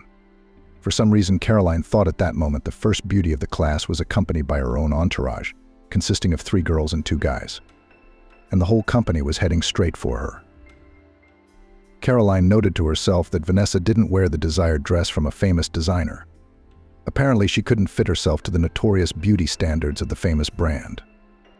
Instead, Vanessa wore a perfectly tight, extremely short leather dress, whose coloring was somewhere in the middle between a flesh tone and the color of bronze powder. Good thing it doesn't blend in completely, Caroline thought. Otherwise, you'd think she'd come completely unclothed. Well, here's our Cinderella, Vanessa said, stretching her vowels. Cute dress. Did you get it secondhand? It's okay. It's okay. You can wear it once, and then it'll be handy for scrubbing floors. Caroline gritted her teeth to keep from telling her what she thought of her provocative outfit. At that moment, Vanessa noticed the gold pendant around her neck. How lovely. The classmate's eyes flashed, and she reached out her hand to touch the jewel. Don't touch it, Caroline sharply brushed her fingers away. It's a present from Daddy, she said with a caustic grin. It hurts. Vanessa replied with a scornful arch of her eyebrow. It's just a cheap thing you bought on sale anyway. If I asked, my parents would give me a dozen of them, Vanessa said. She turned and led the other boys, who followed reluctantly after their leader. Caroline chuckled softly. It seemed that Vanessa's superiority was beginning to bore even her most devoted fans. After the graduation ceremony, the real disco began. Under the influence of good mood, invigorating music and hot drinks, everyone danced, as they say, who can do what they like. Caroline did not dance. She wanted to leave immediately after receiving her papers. But the headmistress asked her to stay and be with the guys a little longer, because it was the last time we were all together. Although Caroline was not particularly eager to continue the evening, she gave in to the headmistress' request. When the slow dance sounded, the hall was illuminated with soft and languid light. The girl saw someone approaching her. The figure emerging from the pink smoke was Andrew, Vanessa's boyfriend. Hi, Caroline. Andrew began, smiling languidly. You look really good tonight. Can I ask you to dance? Caroline was embarrassed. She realized that something was wrong. Why would Vanessa's boyfriend ask her to slow dance? Wouldn't your lover be angry? She tried to joke. She couldn't believe that the most handsome guy in the school wanted to dance with her. A slight shadow ran across the guy's face. No, she won't. I'm sick of her, he rolled his eyes. All I hear every day is, Andrew, am I pretty Andrew, am I pretty Andrew, have I lost weight? The scales don't seem to be reading right, and so on and so forth. It became impossible to communicate with her. Caroline held back a laugh. No one had ever portrayed Vanessa so vividly and seemingly. Yes, she's very fond of herself, the girl nodded. Okay, but just one dance. I have to go home soon. If you say so, beautiful lady. Andrew smiled and, making an elegant gesture, offered his hand to the girl. Caroline danced a slow dance for the first time in her life. It was an amazing, unlike anything she had ever felt before. It was as if a whole swarm of small colored hummingbirds had been released inside her, and the tiny birds were flying all over her body, giving every movement of the girl a truly airy lightness. Andrew looked at her so intently, as if he really wondered what Caroline was like. What kind of person was she? What is she like? Immersed in her romantic thoughts, Caroline did not immediately notice a figure with a touch of bronze powder flashed behind her. Get out of here, Vanessa hissed. Caroline had no time to react when Andrew's strong hands grabbed her by the shoulders and turned her around to face her rich classmate. In the next second, Vanessa spewed a huge amount of tomato juice from a paper bag at her with all her might. Caroline gasped at the nasty, brackish taste. The first minute she was afraid that she had poured real pig's blood on her, like in a popular horror film. Drink, drink, you cesspit, Vanessa said, pouring juice all over the unfortunate classmate. You miserable fool. What are you doing? Did you really believe Andrew just wanted to dance with you? You thought he liked you? Vanessa tilted her head and started laughing like a lunatic. The smoke and the light made it look like Caroline had been doused with something black like tar. Stop it, stop it. Vanessa, you're crazy. Caroline shouted back at her, trying to get out of Andrew's grasp. He released her, and she began to shake off the sticky, salty liquid. Her dress was hopelessly ruined, as was her hair. And what was most tragic of all, her mum's wedding shoes. God, how can you be such a monster, Vanessa? Caroline asked her in despair. Why do you hate me so much? Vanessa condescended to answer, smiling with all her 32 teeth. It's a joy to hate you. I despise you, Caroline, because people like you are always trying to get out of your dirty hole, like mice waiting for someone to deliver cheese for them outside. You should know your place and keep your head down, Vanessa said. What do you think? I didn't see you flashing your legs at our boys in gym class. What, Caroline? From the shock, Caroline struggled to speak. Vanessa, come on. I'm just a good runner. And it's nobody's fault that you can't stop eating fries in packs. Apparently, that last remark had finally pissed Vanessa off, and all the anger and meanness that had been in her until that moment came out. She took a swing at her classmate. Vanessa sharply lowered her perfectly manicured hand and grabbed the chain around Caroline's neck and pulled off the pendant Michael had given her. Did you think you could be better than me? Vanessa whispered, clutching Caroline's gold star in her fist. But I have money and social standing, and all you have is your filthy rag, which you will use every day for the rest of your life to mop the floors of this school or some rundown hospital on the outskirts of town. Caroline lunged for the wretch, but Andrew grabbed her arms, preventing her from resisting Vanessa. Give it back. Give it back now. The girl shouted tearfully. You have no right to even touch him. You're the most disgusting person I've ever known. Give me the pendant back. Vanessa held the pendant up to Caroline's face, knowing full well that she couldn't take it away from her. Then she released the chain from her fingers, and the little star swung in front of her nose like a hypnotist's pendulum. You're a pathetic cleaning lady's daughter, and you'll never get close to being a normal person, Vanessa said in a thick, low voice. Repeat after me. I know my place, Vanessa, and I'm the pathetic daughter of a maintenance worker. Go to hell, Vanessa, Caroline said, glaring hatefully at the blonde in the leather dress. The resentment swept over her head, preventing her from snapping out of the feeling of all-consuming anger. Do it again, or you'll never see your jewel again, Vanessa whispered again. She wanted to throw the pendant on the floor to crush it with the heel of her lacquered shoes. But at that moment the general light flashed brightly, and the teenagers saw Megan's headmistress looking at them with all the sternness she was capable of. What the hell is going on here, Vanessa? She asked the rich alumna angrily. Then she glared menacingly at Andrew, who instantly released Caroline. The girl didn't hold back her feelings and slapped the henchman with an impressive slap. You filthy henchman, Caroline said through gritted teeth. Then she held out her open palm to Vanessa.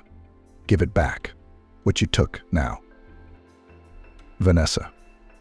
The headmistress looked at her reproachfully.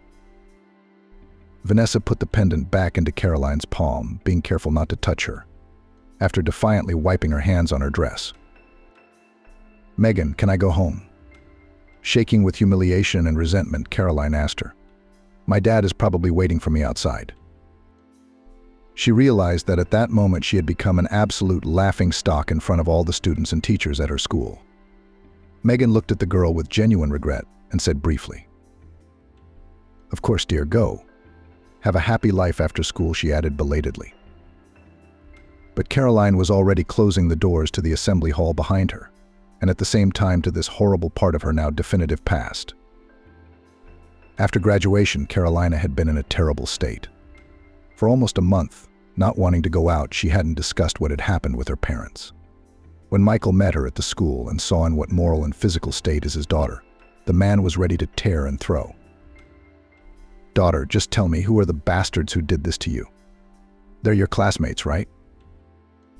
What difference does it make? Caroline waved it off. Forget it, Dad. It was just some fools playing a joke on me like that. Luckily, I don't have to hang out with any of them anymore. I can't even see this school. Let's go home. The distraught father calmed his daughter down as best he could, but he returned home feeling quite upset. His sacred duty was to protect his daughter's own blood. And now this. And Caroline, a light-hearted person, flatly refused to reveal the names of the villains. Michael could not, with all his will, break into the school and shake this information out of the teachers. Jennifer reassured her husband, saying that if her daughter didn't want to talk about it, then there was no need to get involved, so she had to deal with it on her own. Besides, she assured her husband, Caroline always knows that we are close by, and we will always help her with everything she needs. Our daughter is very strong. If she needs our help, you and I will know about it, believe me. Caroline, meanwhile, was lying on her bed, clutching the tattered chain of her pendant in her hand. It wasn't even the dress or the nasty words Vanessa had said that hurt the most. Most of all, Caroline was tormented by anger for the spoiled gift of her father, She realized that the chain could be repaired, but she didn't want to burden her parents with it, telling them that she had just taken the pendant off and put it back to her. Caroline contemplated her future. Now that the hated school was over, the girl could for the first time consciously choose what to do with her life next. She realized that she had no prospects in this city. But to enter a good university in the capital also required a lot of money. And where to get it from? A regular part-time job. From the backwoods. And Caroline couldn't just leave her parents like that. They needed help, including material aid. The girl listed in her mind what she could do best. But alas, the list wasn't that long. Running, cooking, and the ability to wax floors to a shine. God, Caroline thought, was Vanessa right after all. And I'm not going to get anywhere in this life with these opportunities. Bitter tears ran down her cheeks. It turned out that her classmate, without knowing it, had predicted her future. But Carolina was not one of those who let circumstances overrule her so easily. Therefore, the girl decided to do the following. She wanted to work all next year to save a sufficient amount of money. After that, the girl intended to go to try her luck in a large regional metropolis. There she wanted to take a course in her profession, and maybe, after passing it, find a good job with a decent salary in the center. Caroline realized that it would be a difficult path, but she was ready to endure everything to change her life, thus getting rid of Vanessa's humiliating prediction. Having told her parents about her plans, Caroline sighed with relief. They were not against the girl to try to find a decent job. Michael and his wife were very happy that their daughter finally began to come out of that terrible state. "I will continue to help Mom and Dad," promised Caroline. "But I have to think about my own destiny. I want you to be proud of me, and I'm going to do whatever it takes to achieve my dream." A couple of days later, Caroline took her CV to a recruitment agency. She offered her services as a maid and, if required, she could also act as a cook, preparing simple meals. To her surprise, the call came quite quickly after that. In just a week, the girl was already sitting in front of a female employee recruiting domestic staff for wealthy homes. The woman scrutinized her profile and then looked at Caroline intently in the eyes. "What about your stress tolerance? Can you handle unusual situations normally?" The girl was somewhat taken aback. It was the first time she had ever been asked such a question, but she answered nonetheless. "Depends on what you mean by the word unconventional." The recruiter raised an eyebrow that was perfectly fine, like a thread, and began to curl her fingers. "Well, for example, if you are suddenly insulted without reason, from your point of view, raise your voice at you, or, on the contrary, show you special attention, maybe even with elements of a slight flirtation." Caroline gasped in amazement. "Excuse me, do you want to employ me as a maid or, with all due respect, sell me to a not very decent establishment?" The girl realized that after such words she would probably never get a job. But she couldn't help herself. Whatever it was, she wouldn't let anyone humiliate her again. Never. The employee nodded her head briefly and made a note in her notebook. She then raised her eyes to Caroline again. "Well, you answer more or less politely. And your reaction is quite adequate. I will report these points to my superiors so that they can make a final decision. You see, you've had 3 maids leave this place before you, and every one of them felt obliged to tell me in color that they were not warned about how bad it was going to be." "Is that a warning?" I asked Caroline, just in case. "Consider it a warning," the personnel officer nodded. "Expect to be contacted within 3 days. If you are contacted within that time, you are accepted. You will learn the rest of the details of your job on the spot. And yes, I almost forgot. You will be required to live on the employer's premises for the duration of the contract." Caroline nodded in agreement. It was all very strange, but all the more exciting. She really wanted to be hired for this position. The salary was more than generous. There would be something to help her parents. And even if these unusual situations arose in the course of business, she would not give herself an offense. 2 days later, Caroline's mobile phone rang happily, informing the girl that she had been accepted as a maid in the house of a rich businessman. "Mom, Dad, hurrah. I have a job now," Caroline happily announced to her parents. "They said they would pick me up in 4 hours. "I'm going to go pack," Caroline said. Jennifer breathed a sigh of relief and crossed herself. Her husband gently hugged her with the arm that had survived the accident, and the girl's mother slowly lowered her head onto her husband's shoulder. "Here is our girl going into adulthood," she said slowly. "God, I wish she'd do well there." "Don't worry," Jenny Michael held her close. "Remember, you told me yourself that our daughter is a very strong person. She'll get through anything." When it was time to leave, it was not without tears. Her parents saw Caroline off with all the tenderness and warmth of their hearts, expecting her to come back next weekend to share her impressions of her new job. Carolina was picked up from her home 9-story building by a huge black business class EOE. When the girl climbed into it, it seemed to her that she was inside a cruise liner, so huge was the space of the car interior. The driver turned out to be a not very talkative middle-aged man, who calmly drove her to the desired destination. When she got out of the car, Caroline couldn't believe her eyes. In front of her stood a gigantic 4-story mansion, made in a completely modern style with glass and chrome metal constructions. Caroline thought involuntarily that the owner of this house must be very fond of shopping centers, if he had decided to live in one of them. She didn't voice these thoughts out loud, of course. Instead, she obediently followed the head housekeeper and housekeeper who led her to the pool, instructing the new employee along the way. "Try not to make eye contact with Oliver when he asks you something. It's best to lower your gaze and answer in a matter-of-fact manner. If you're cleaning a room and the owner suddenly walks in, you shouldn't fuss or pretend to notice his presence. Just get on with your work. Oliver is used to all the servants moving about and working almost silently. You're part of this house, and in a way you have to blend in with it and everything that goes on here. Often we don't pay attention to the owner's little quirks," the housekeeper continued. "We only call the guards if we realize that it could endanger his life and health." Caroline was silent, but she felt as if she were in some modern fairy tale about an enchanted castle where everyone was silent and could not say a word to the cruel king who ruled this high-tech kingdom. The housekeeper's last sentence, however, surprised Caroline somewhat. "Excuse me, I think you said something about quirks. May I clarify what exactly was meant?" The housekeeper stopped and looked at the girl as if she were trying to see through her thoughts with invisible X-rays. "You were not warned by the agency about possible irregularities, were you?" she asked dryly. "Do I understand correctly?" "No, why not? They explained to me that there were some special circumstances, but what were they?" The housekeeper raised her eyebrows elegantly. "Well then, you'll soon see for yourself." The woman led her to a large rectangular pool, on the marble terrace of which sat a young man reclining in a sun lounger. He was wearing large sunglasses, a bright red Hawaiian shirt, and white knee-length shorts. The guy looked to be about 24 to 25 years old. Judging by his relaxed manner and the way he was calmly flipping through the newspaper in his lap, he was the owner's son. Please, the housekeeper nodded to him.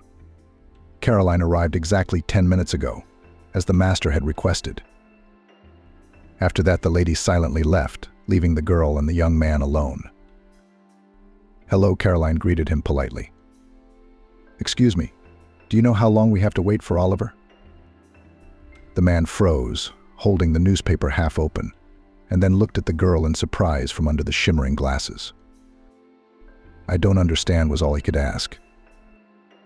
"Excuse me, but you must be the son of the owner of this house, aren't you?" Caroline answered the question with a question. "I just can't get used to how many rules there are here. I wanted to ask you about them before I met Oliver," she continued.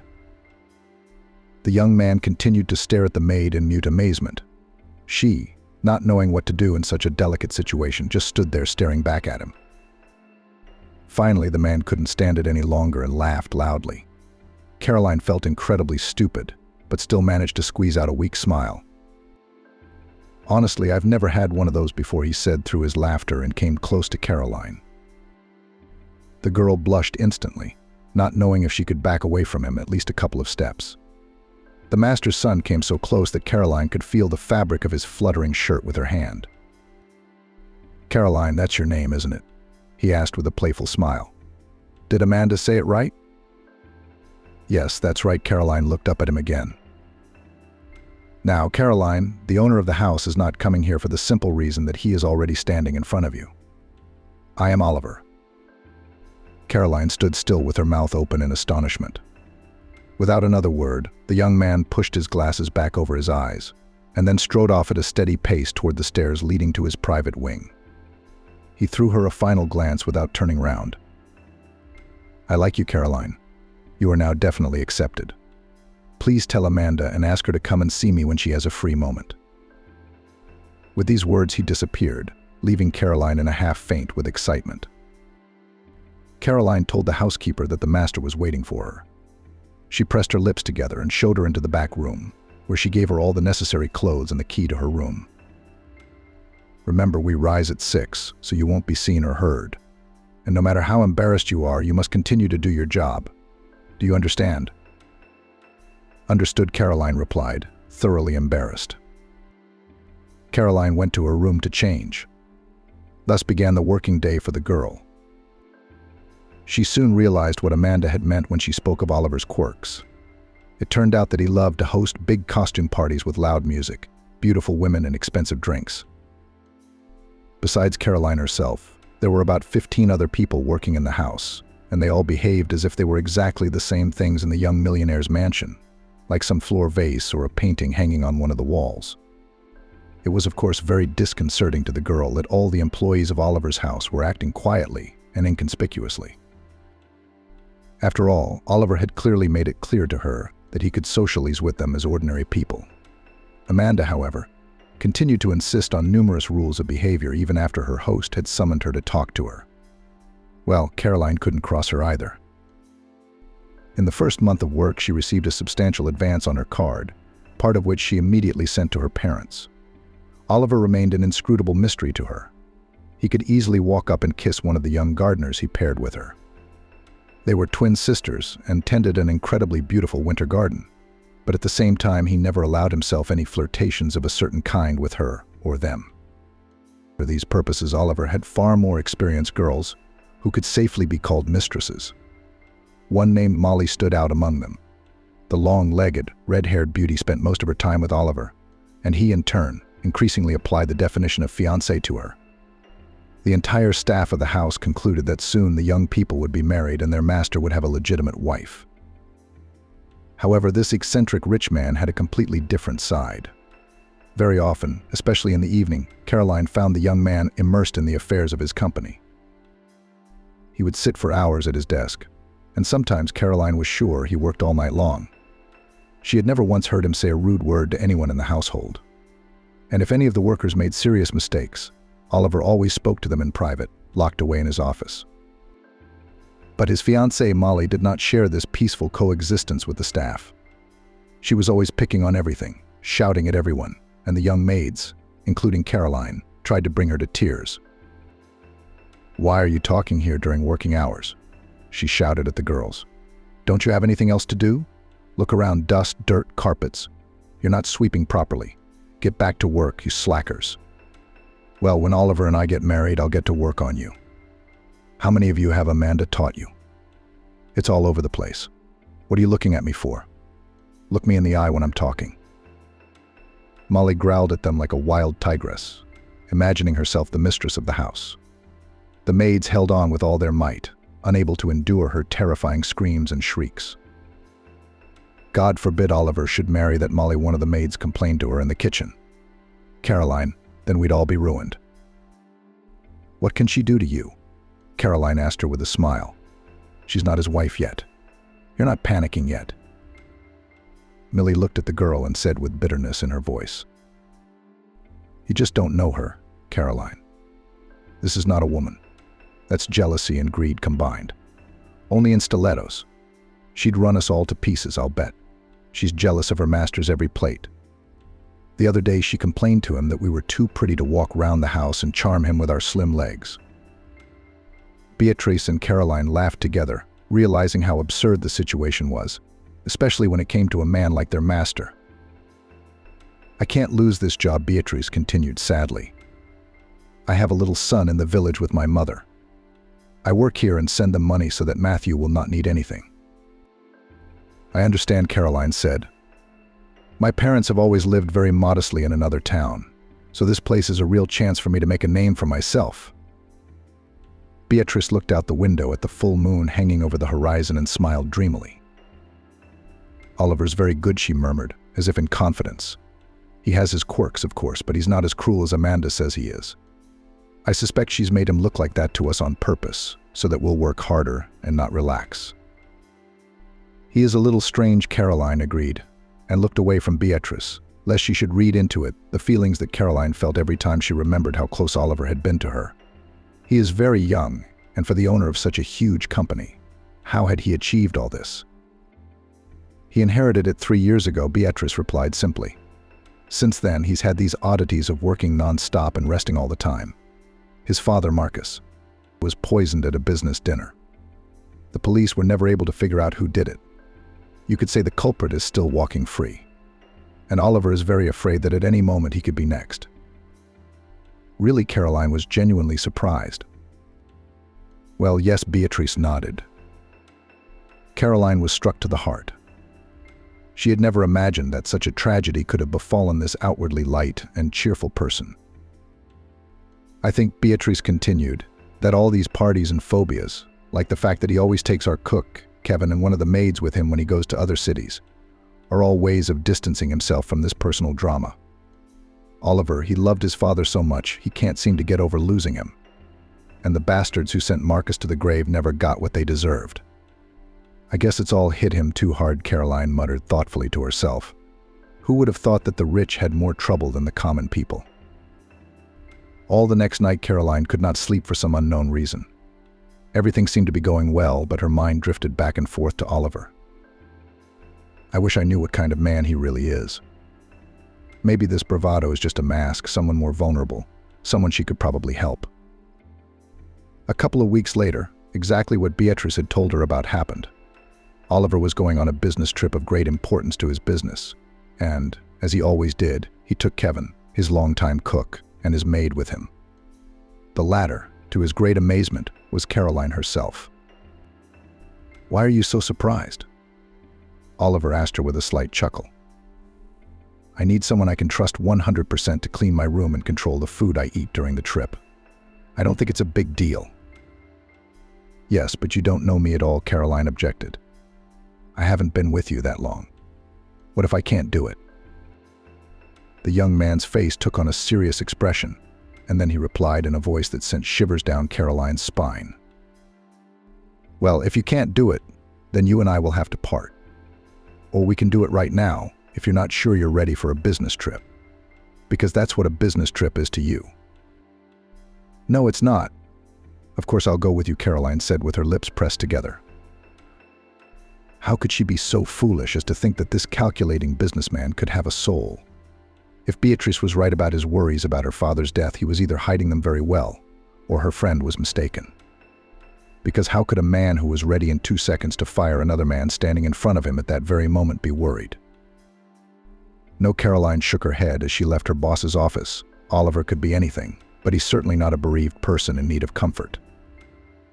When all the things were packed and Caroline and Kevin were getting into one of the 2 large jeeps, one for her and the cook, and the other for Oliver and his guard, Kevin said to Caroline with a kind smile, "Don't you worry so much, my dear. I've been traveling with the owner for years, and it's always been fine. It's only for a couple of days. There's nothing to worry about."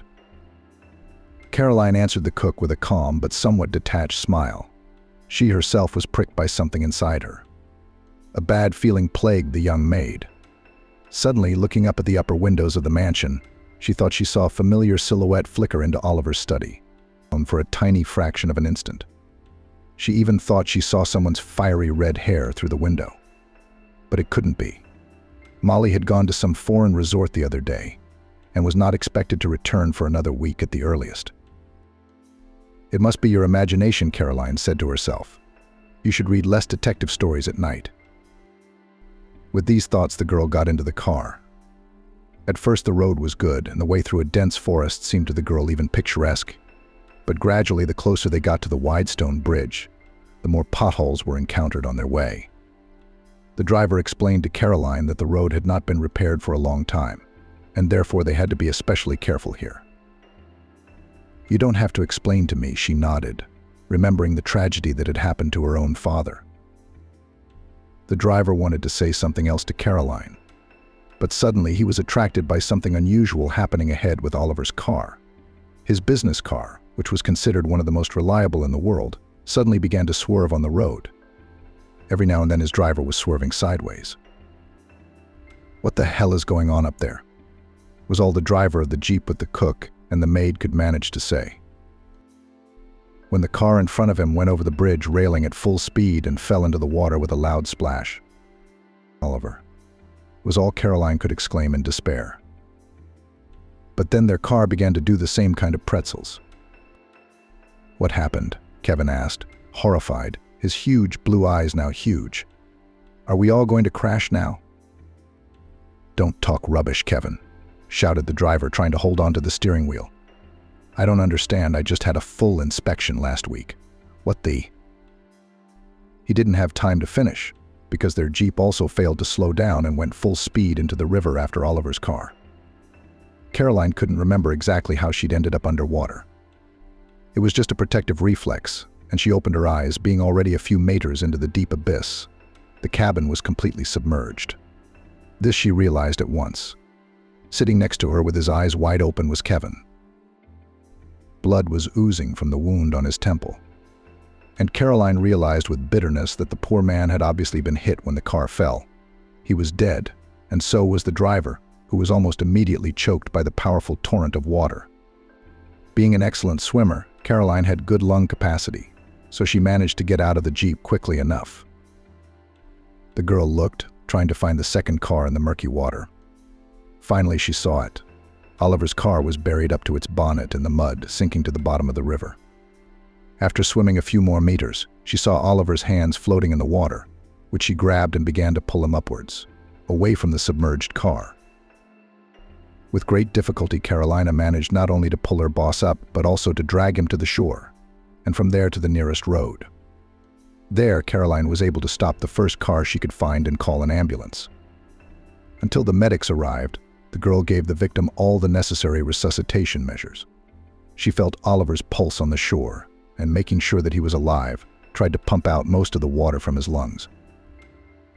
Although the man coughed up enough water, he never regained consciousness, so Caroline had to carry him on her back to the nearest motorway.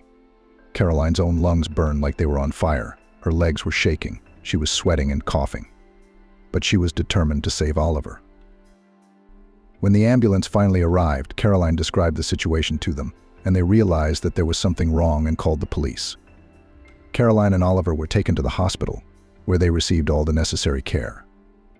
As the girl was hardly hurt, she was able to visit Oliver after a few long hours, which seemed like an eternity. The man, who by then had come to his senses, thanked her profusely. "You said you couldn't handle it," he said in a hoarse voice.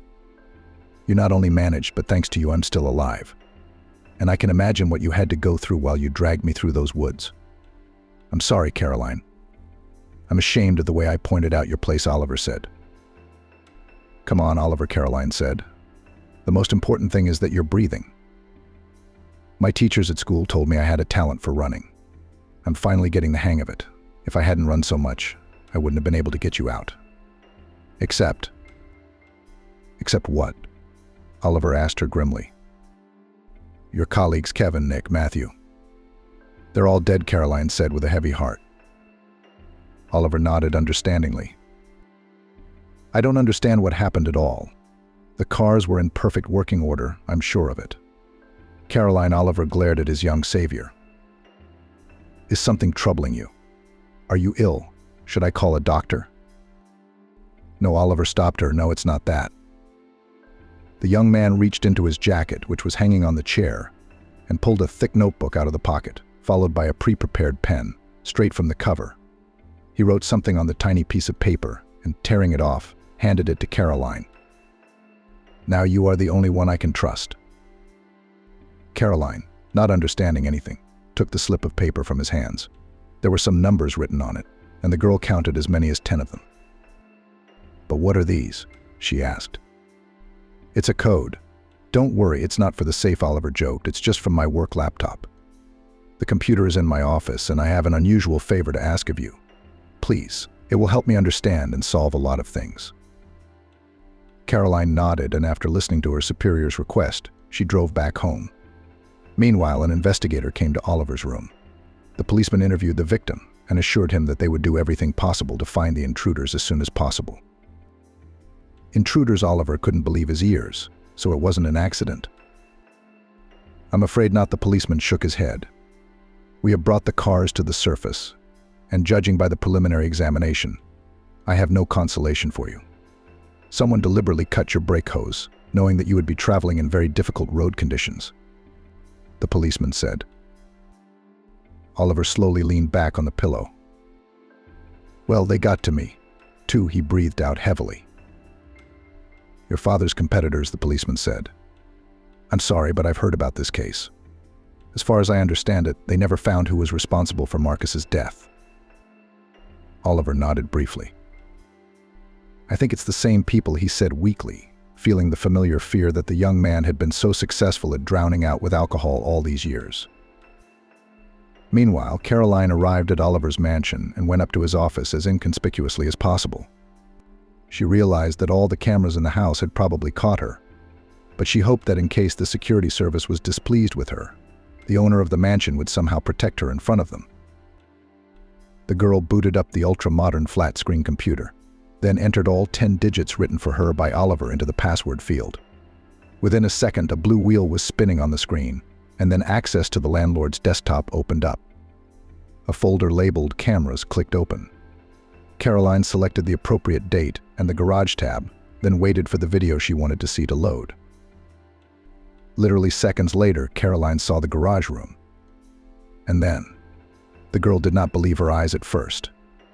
A red-haired beauty in expensive shoes and the head of security, the man who was supposed to protect Oliver, entered the garage. He quickly looked around and damaged both brake hoses in the very cars they were traveling in today. What followed was an equally disgusting scene. The red-haired beast, who Caroline realized was Molly, gave her partner a kiss, after which they both left the garage at a leisurely pace. Caroline copied the tape to a flash drive, shut down the computer, and only then called the police. When the investigator and the SWAT team arrived at the mansion, the head of security was already packing his bags, expecting to run away with his girlfriend abroad. But Molly, thinking that their cunning plan had come true and Oliver was dead, had no intention of sharing her loot with her lover. Molly was picked up at the airport as she tried to leave the country. The investigation later revealed that Molly was actually working for the same people who took out Marcus, Oliver's father. She didn't take out anyone specifically, but she was promised an extremely large percentage of Oliver's wealth if he died before reaching the site of his next negotiation.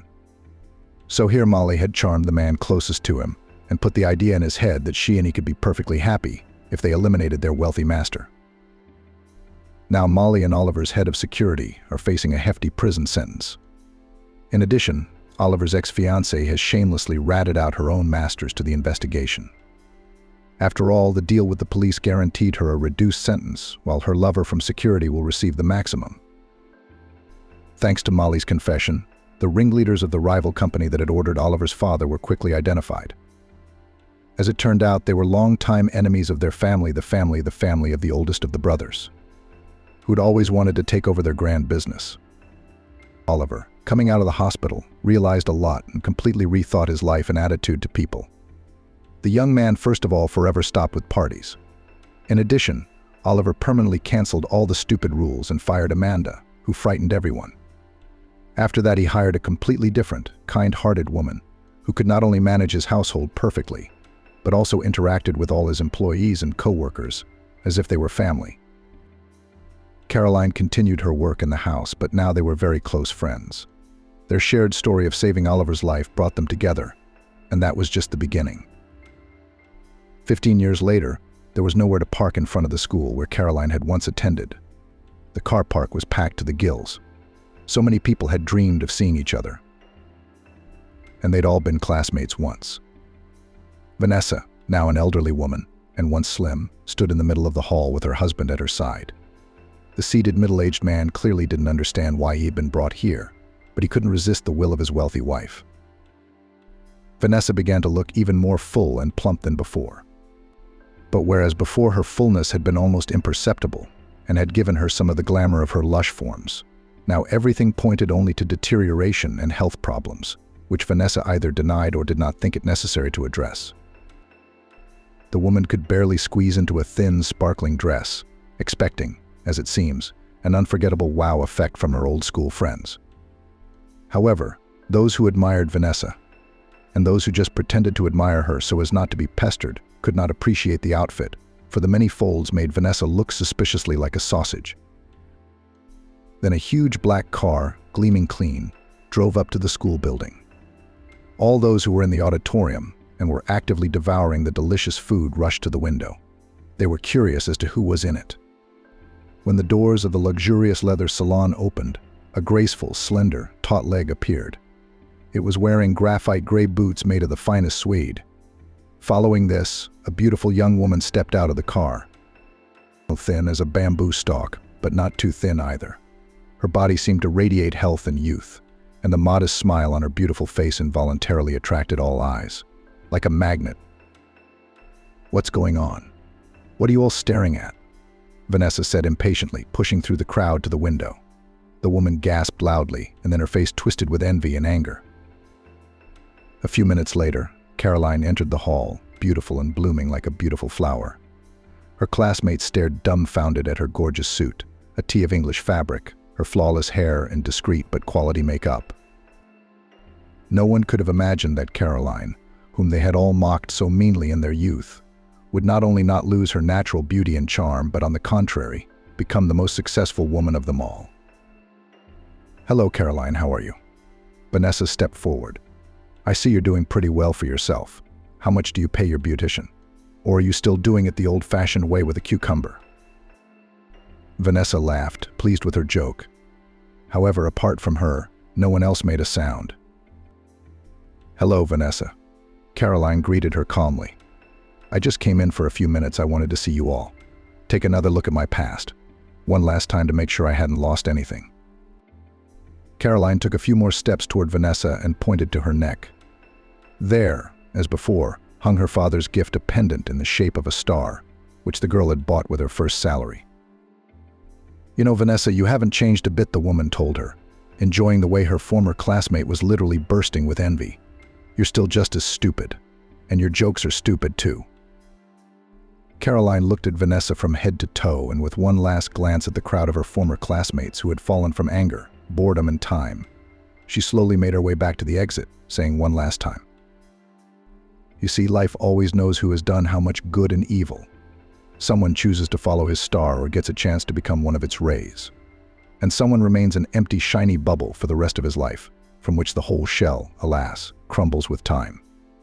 Happy life to you all, boys." Caroline walked down to the door of the school. Her classmates immediately rushed back to the window. Oliver got out of the car that was waiting for her outside. He was still as tall and stately as ever, only now he wore a pair of slim-fitting glasses on the bridge of his nose. He was followed first by a boy of about 12, and then a girl of about 7. The children hugged Caroline happily, and Oliver smiled as he rubbed the heads of his offspring.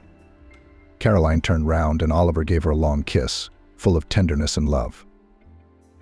Then, after the whole story of the cars crashing into the river, he suddenly realized how different this girl was from any woman he had ever met. Courageous, strong, unbending, like a stem of bamboo. She always knew exactly what she wanted and was determined to achieve it. And tender and shy at the same time, pure as a petal of the most beautiful rose. She gave him everything he was looking for in this world and more. When he proposed to her, she told him yes. It was the happiest day of his life.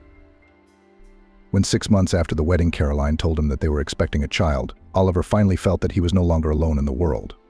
Now they both had a chance to live the life they both deserved, and nothing in the world could stop them. As Caroline and Oliver's car drove away, they did not see how hysterical Vanessa was long afterwards. How she tore at her artificial hair and how she cursed everything in the world, not understanding why Caroline, the technician's daughter, had been able to get everything in this life that should have been hers. Instead, all she had was money, which never made Vanessa happy. Yes, an alcoholic husband who married her just to get a good position in her father's company. Time had not spared her looks. Life hadn't added to her wisdom. And all this Vanessa realized only now, when it was too late to change anything. A bankrupt rich man came to visit his mother, who was abandoned in the middle of nowhere 5 years ago. And as he approached, that night, Walter's dreams were so vivid that when he woke up, he thought, "That's it. I'm drunk. I'm hallucinating." His head rattled so much that he had no strength to get out of bed. The man rolled over onto his side with difficulty and slowly got up. There were pills somewhere. He pulled out the nightstand drawer, fumbled inside with his hand to dissolve the pill in a glass of water. Walter drank and lay down again. He dreamt of his father that night. He was angry with his son, swearing and shouting. But what he did to his mother. "You're selfish and mean," his father said. And Walter stood in front of him as he had years before, as a child, and did not look up. "Mother spent her whole life raising you, denied herself an extra dress. And you," the dream was so explicit that Walter could almost physically feel the slap his father had given him. It was at this moment that his mother had to stand up for her son. She had always protected him from everyone, calmed his father when he was angry, defended him in front of his teachers at school, scolded the neighborhood kids, taking away his bicycle. Where is the mother? His father was getting more and more unruly.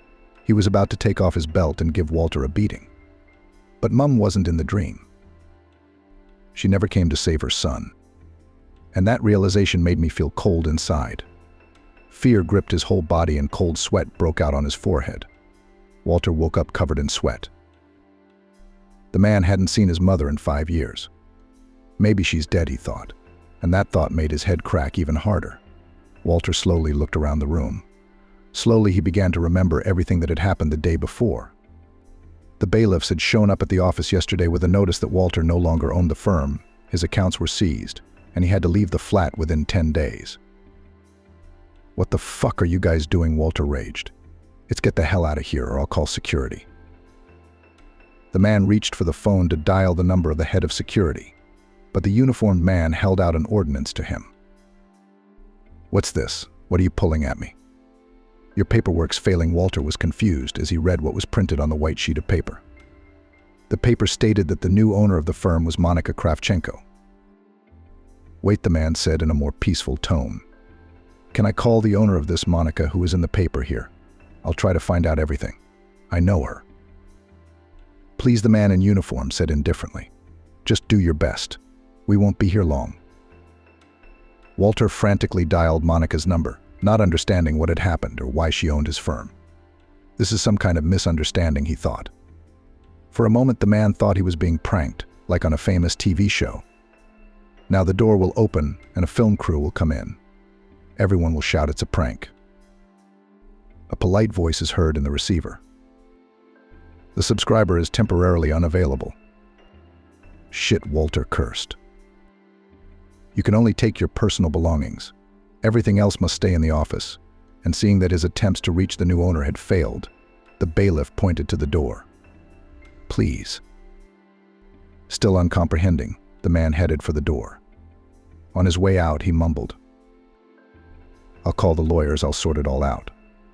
This is a misunderstanding." "It's your right." The uniformed man replied calmly, locking the door behind Walter. "Have a good day." Leaving the office, Walter dialed George's number. George was a childhood friend. "George." "We need to meet," the man said when his mate's voice came through the phone. "I'm in trouble."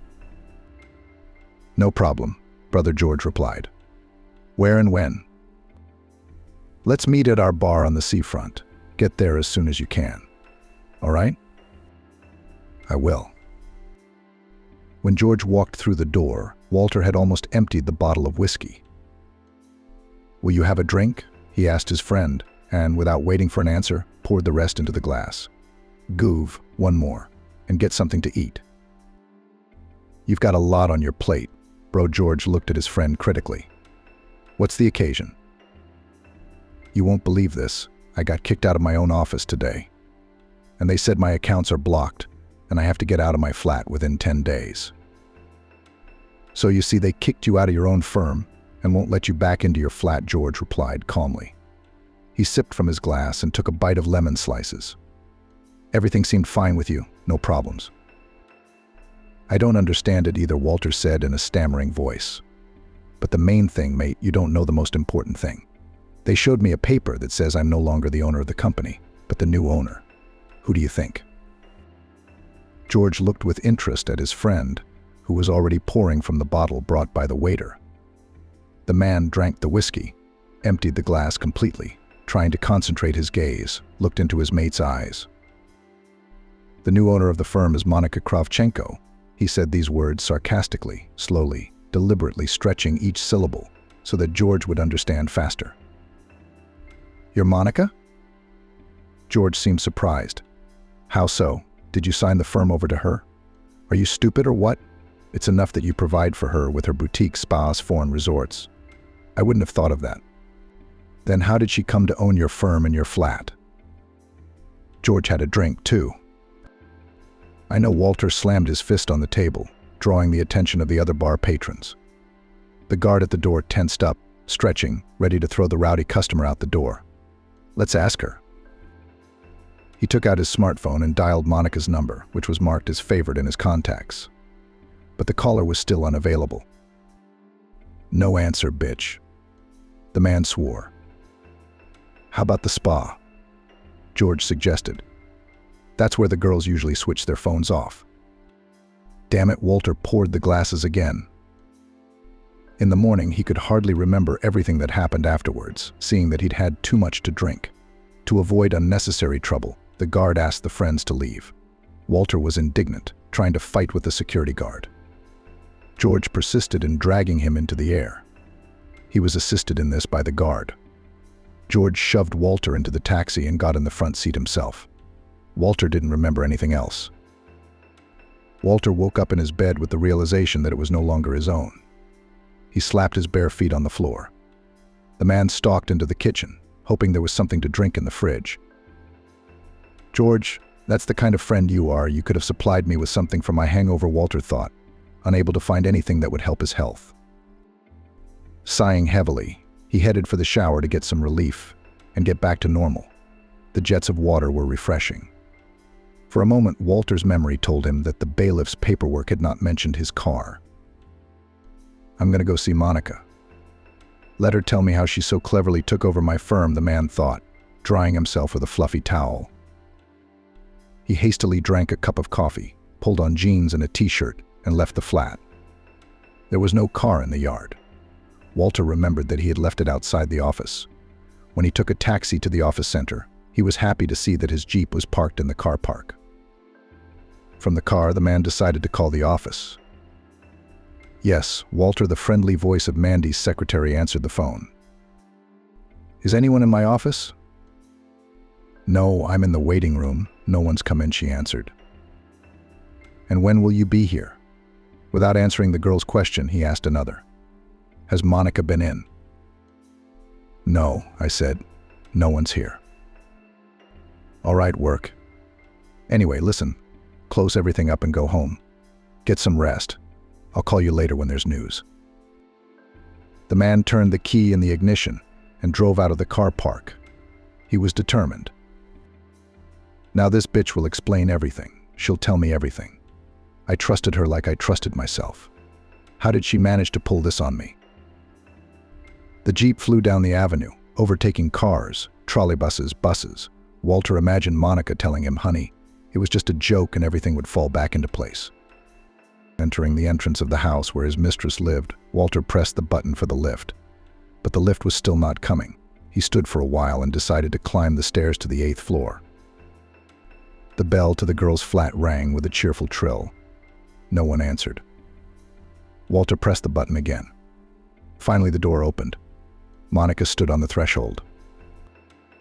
What are you doing here?" she asked. But Walter pushed her away and walked inside. "You tell me what you're doing." "Yesterday I found out that you've taken over my company and my flat and embezzled my bank accounts." The man went into the living room. Monica followed him leisurely, wrapping up her dressing gown. "Why aren't you saying anything? Why are you flapping your eyes at me?" The girl looked at Walter confusedly, with fear in her eyes. Suddenly the door to the bedroom opened, and George came out. Now, confusion appeared in Walter's eyes. "It's you. What are you doing here?" he asked his friend. "I was asleep, as you see," he replied. "Why here?" Walter still didn't understand. George went to the bar, took out a bottle of wine and 3 glasses. He opened it slowly and, pouring the red liquid, handed 1 glass to Monica and sipped from the other. "Shall we drink?" He nodded at the glass. "I'm driving," Walter replied. The absurdity of the situation kept him from realizing what was happening. But he was beginning to realize the worst of it. His best friend was sleeping with his girlfriend, and his girlfriend had somehow robbed him of everything he had earned over the past years. "Will you explain something to me?" Walter plopped down on the couch, folded his arms across his chest, and prepared to listen to his lover and his friend's explanations. "I'm asking both of you," he raised his voice, glancing at George and the girl. "Don't you yell," George told him calmly. "Not at home. In fact, you don't even have a home anymore. Monica owns the flat as well as the firm. So it's not in your best interest to make a fuss here. If you behave well, we'll leave you some money for the first time," said George. "You will? You'll leave me some?" Walter jumped up from the couch, grabbed George by the neck, and started to shake him. But the man pushed him with such force that he was instantly back where he had been. Walter wrapped his arms around his head. Everything that was happening seemed like a terrible dream, a nightmare, a delusion. "So you're the one who pulled this off and left me with nothing." It finally dawned on Walter that this was no joke, no prank. "What do you think?" George asked wryly. "Monica wouldn't do such a thing. She's not very clever, as you know, but she has many other talents." "Yes, Monica." George put his arm round the girl's waist and held her close to him. He looked victorious next to Walter, who was devastated after last night's binge, humiliated. "How could you, George? We've been friends since we were kids," Walter asked in a quiet voice. "Friends?" George let go of Monica and walked over to Walter, who was sitting on the couch. He leaned over him, his gaze angry and prickly. "Is that what friends do? You always acted like a king, always taking the best for yourself. I had to make do with what was left. You had the best girls, the best clothes. Your parents even gave you a car freshman year. I was always your shadow, always rushing to your aid when you were whining, George, help. Like yesterday, I came to you as soon as you called. Only that was the last time." "Saying something like that?" Walter tried to get a word in edgewise. "Shut up and listen." George cut him off. "I'll be running the firm from now on. Monica is just a formality. Without her, I couldn't have gotten the business away from you. I mean, you were head over heels in love with her. Fool. But you've always been emotionally driven and you've never thought straight. You're also too young and overconfident. No, Walter, you have no sense of self-preservation. And in this day and age, you can't trust anyone. You hear me? Not even the woman who spends the night with you. And you're the one who likes to talk about your successes," George continued. "So how much do you need for the first time? I'm not greedy. I can slip a few $1,000s from your old accounts." "Fuck you," Walter got up from the couch, looked angrily at his former, now no longer friend. Then he looked at Monica. "You're still a doormat, just like you were a doormat. You think he needs you? He'd trade you for another girl with longer legs." "All right, that's enough." George interrupted Walter. "Get out of here. Get out of here. And I don't want to see you again." George pushed Walter towards the exit. Back in the flat, he took out his suitcase and began to pack. A black anger was ripening in the man's soul, developing a filth-stinking, nasty, unbearable filth. Rolling the suitcase into the hallway, Walter returned to the bedroom and opened the safe. It was a good thing he'd been smart enough to keep at least some cash. He put a few wads of money into the suitcase, opened the door and left the flat. The man had nowhere to go. He had been driving around the city for several hours, wondering if he could stay at a holiday resort on the bay. It was a good idea in itself, but Walter didn't want to be alone. He needed to talk, alone in nature. Only a bottle would do. Without noticing, Walter drove out of town. He remembered his nightmare. Why hadn't he dreamt about his mother? She always stood up for Walter when his father scolded him. The decision came naturally. He would go to the remote village where he had taken his mother 5 years ago. It was time to apologize for everything, to repent for getting rid of an aging woman, to live a life of pleasure, to fall to his knees and beg, plead, forgive him. just so long as Mum was alive. Walter's mother, Tiffany, was originally from Vermont. Her parents lived in a lakeside village near a nature preserve. They worked on a ranch. Unlike other families that had 5 or 6 children, Tiffany's parents did not have many children. After giving birth to a daughter, Tiffany's mother underwent a complicated surgery and was unable to have any more children. The father, who had always wanted multiple sons, accepted it, but Tiffany grew up surprisingly docile. She helped her father and mother with everything. She carried water, stacked firewood, weeded the vegetable garden. Gradually, her father even began to take her hunting and fishing. Her mother tried to teach her the wisdom of cooking. On long winter evenings, they spun, knitted and sewed warm clothes together: socks, mittens, hats, waistcoats. When Tiffany finished 9 grades, she was ready to leave for New York. The village slowly began to die out. The young people were moving away. Houses were falling into disrepair, left without owners. Having settled in the cities, the children took the elderly parents to their homes. When Tiffany's mother heard of her daughter's plans, she pleaded, "Daughter, how can we be without you? Who will bring us a glass of water in our old age? I'll go to college or university, finish, get a job and help you," Tiffany replied. "And my mother is right," said my father. "There's really nothing for girls to do here. I heard the other day they're closing the post office. We'll be traveling 40 miles for our pensions. Let her go, God willing, she'll do well and everything will be all right." Having reconciled, the mother helped her to pack her daughter's things, and on the appointed day she and her father took her in a pickup truck to the railway station. A month later, they received a telegram. "Mom, Dad, I got into college." Tears came to the mother's eyes. Her father comforted her. "Tiffany's not stupid. She'll learn. She'll become a man. Maybe she'll take us with her." "Where can we go, Father?" "To New York," sobbed her mother. "Where would we go from our farm?" Tiffany was used to city life. After graduating from college, Tiffany got a job at a factory in the personnel department. That's where she met her husband. He was a foreman on the shop floor. For more than a year, the man courted the girl.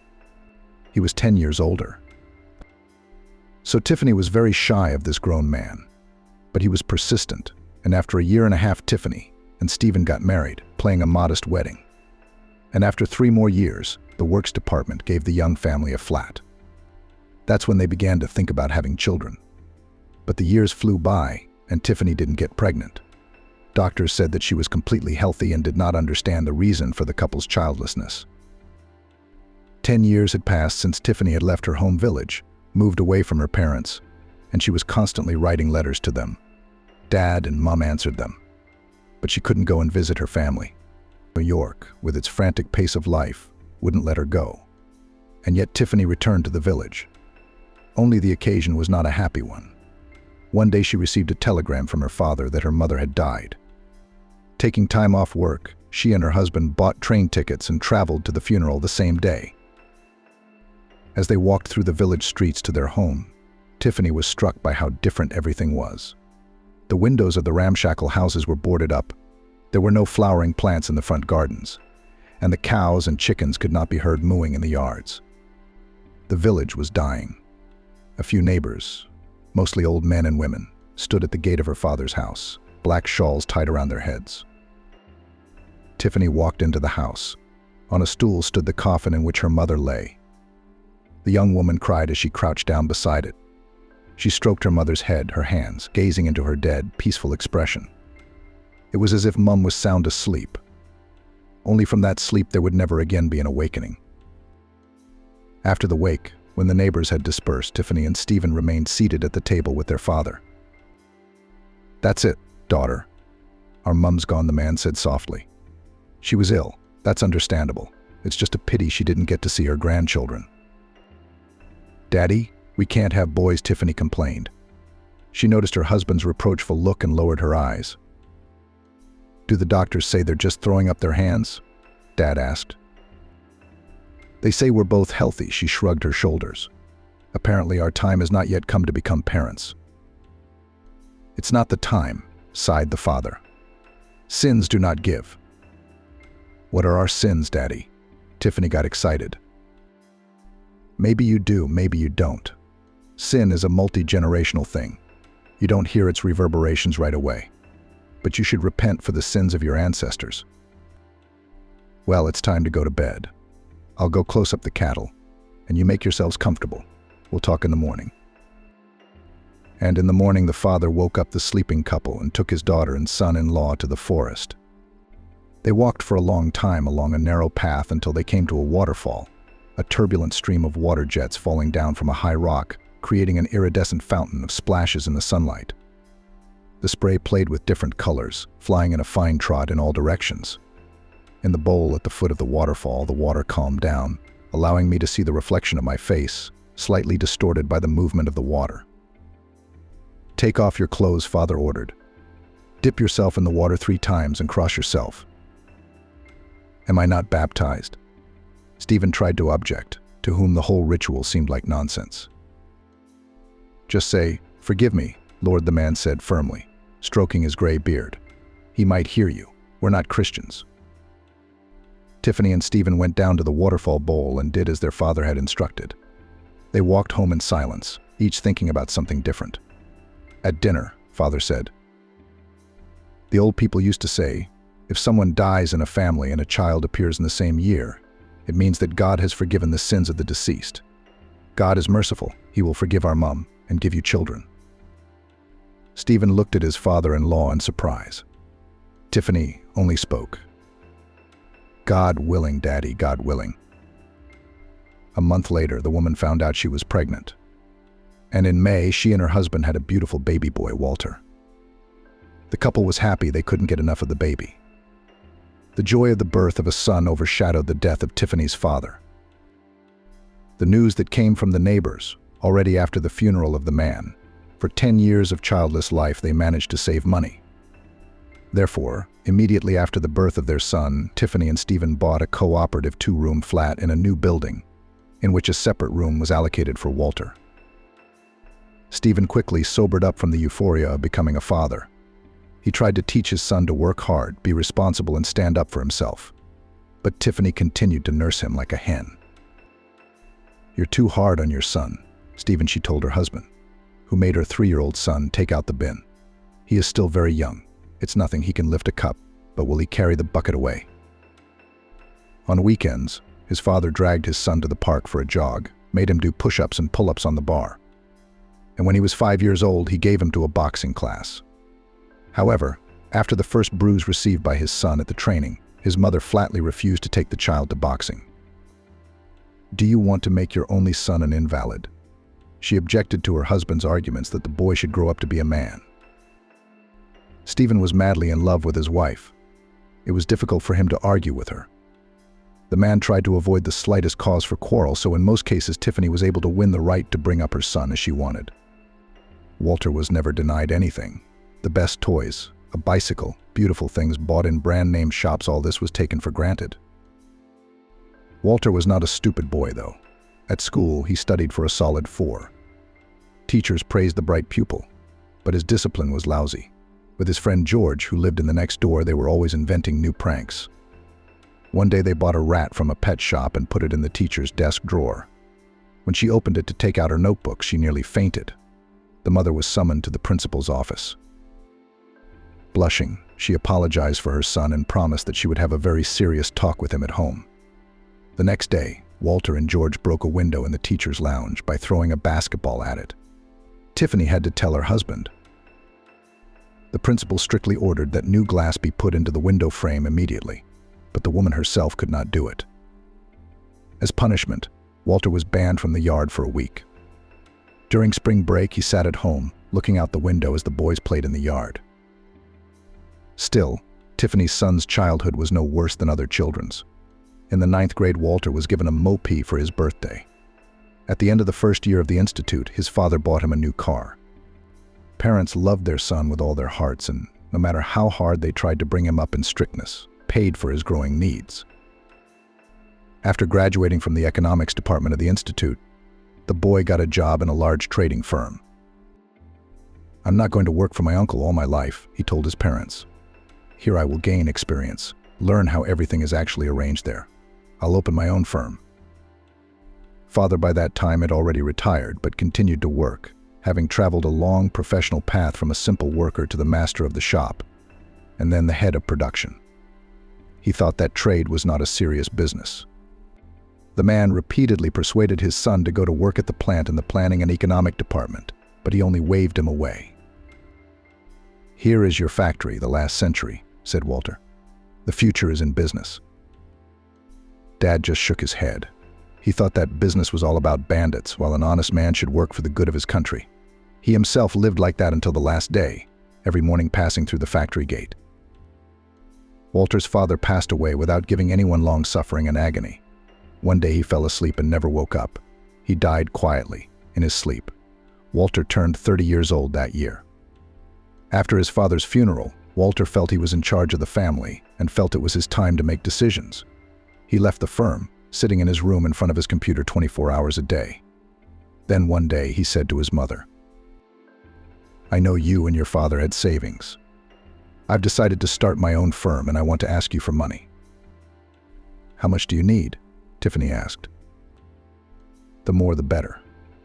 I need to rent an office, buy office equipment, but I also need money for the first batch of goods," Walter replied. "I'll give it to you." "Sure, son," agreed his mother, who was not used to refusing Walter. A year later, Walter was already the director of a trading company, which did not bring super profits but worked quite successfully.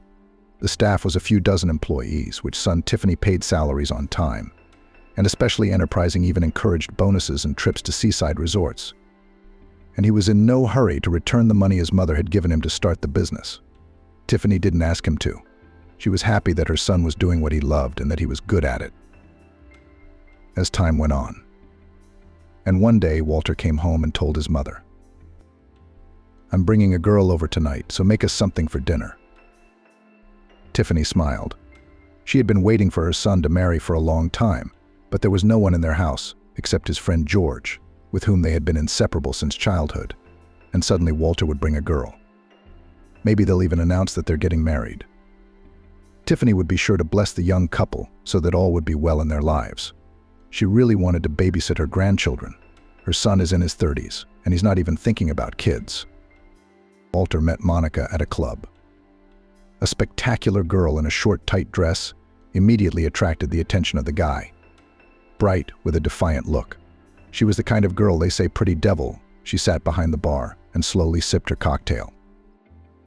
"Do you miss me?" Walter asked and sat down next to her. The girl looked at him with an appraising gaze. Apparently she liked the young man, decently dressed, attractive, and when he pulled his wallet out of his pocket, took out a large note and handed it to the bartender, saying, "I'll have a whiskey and the girl will have whatever she's drinking." The pretty girl smiled white-hot. Walter, the man, introduced himself.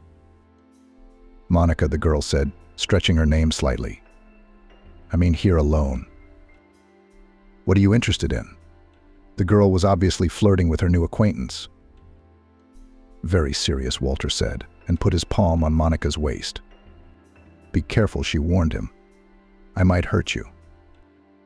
How could such a sweet, charming girl offend a poor, lonely guy? I wouldn't believe it. Walter tried to make a joke. "Here's to introductions," he drank, pushed the glass away from him, and said to the bartender mate, "Do it again."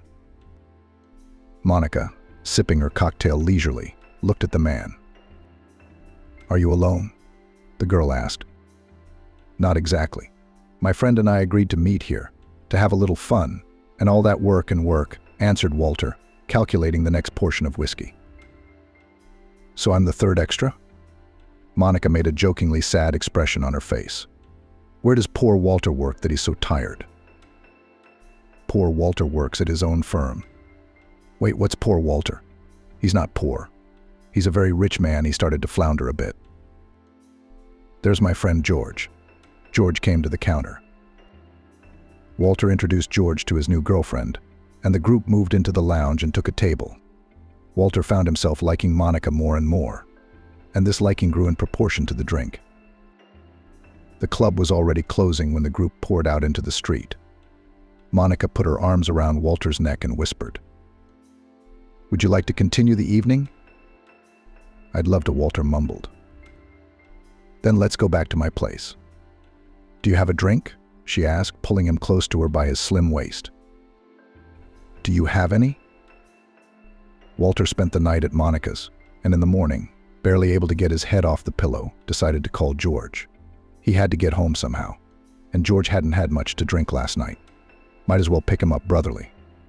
The phone rang with long beeps. No one answered. "You're up, sweetheart." "Good morning." Monica stretched sweetly in bed. She reached over to the bedside table, where a bottle of champagne stood. She poured it into a glass, drank it, and handed it to Walter. "Want some?" "It'll give you a headache." Monica waved her head, tossing her hair over the pillow. "Don't you have anything stronger?" Walter asked. "Come on, anyway." "There's no ride home," he agreed. "What about a taxi? Or do you just not want to go?" Monica wagged her finger at him. Walter fell into the hottie's arms. Finally, tearing themselves away from each other, they lay silent, breathing heavily. Walter was the first to break the silence. "I'm kind of hungry. Should I cook something to eat?"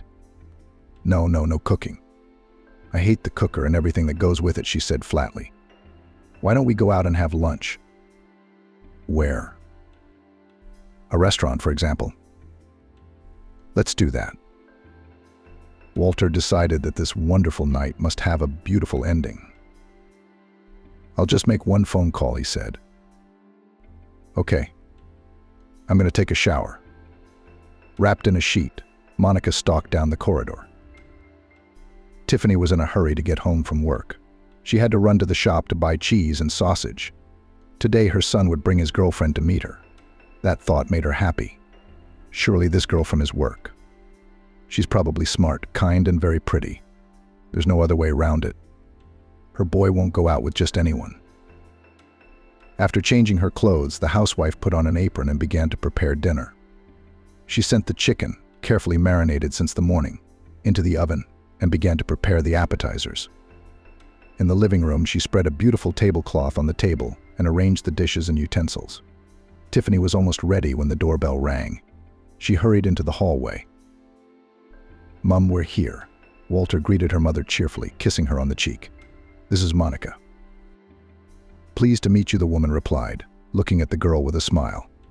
She looked nothing like the image Tiffany had painted in her mind of her future daughter-in-law, bright, tall, and wearing a short skirt. "I'm Tiffany," she introduced herself. The girl smiled silently back. She looked around the spacious hallway with interest. "Why are we standing here?" "Come into the hall." Tiffany invited her son and his girlfriend. "I'll be right there." The woman went into the kitchen, while Monica continued to turn her head from side to side. "Nice place you have here. Do you live here alone?" "Yes, my father died and it's just me and my mum," Walter said, uncorking a bottle of champagne. "Why don't you get married?" the girl asked. "It had never occurred to me. Maybe I haven't met the one I want to spend my life with," replied the man. "Are you sure? Or maybe your mum doesn't let you?" Monica laughed, and Walter looked at her, not knowing whether she was joking or seriously considering him a mama's boy. "Stop it. I have a great mum." He hugged the girl. Tiffany came into the room. When she saw the young people, she was a little confused. "Well, everything is ready. We can sit down at the table." The woman had a dish with fried chicken in her hands. "It smells so good, Mummy." Walter wiggled his nose. "I love it when you bake chicken with your signature recipe." "Thank you, son," Tiffany replied. Wanting to lighten the mood a little, she turned to Monica. "What do you, Monica, like to cook? Can you share a recipe?" Monica looked at the woman, then at Walter. "I don't like to cook anything," she replied. "I prefer to eat in restaurants or, at the very least, order takeout." It was Tiffany's turn to be surprised. "How can you do that? How are you going to feed your husband and children? After all, we all know the way to a man's heart is through his stomach. That wisdom works, believe me."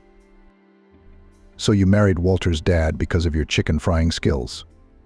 Monica asked, not the least bit embarrassed, reaching for the salad. Tiffany stopped chewing for a moment. She thought the question was downright rude and insensitive. The smile slowly slid off the woman's face. She looked at Monica, who was putting on the salad, not noticing that she had said something wrong. Sensing the awkwardness of the situation, Walter tried to gloss over it. "Mummy, Monica wanted to say that you are a very good cook, and Daddy just couldn't help but fall in love with such a good hostess." He looked at Monica. She nodded her head. "Yes, that's what I was going to say," she said, still chewing.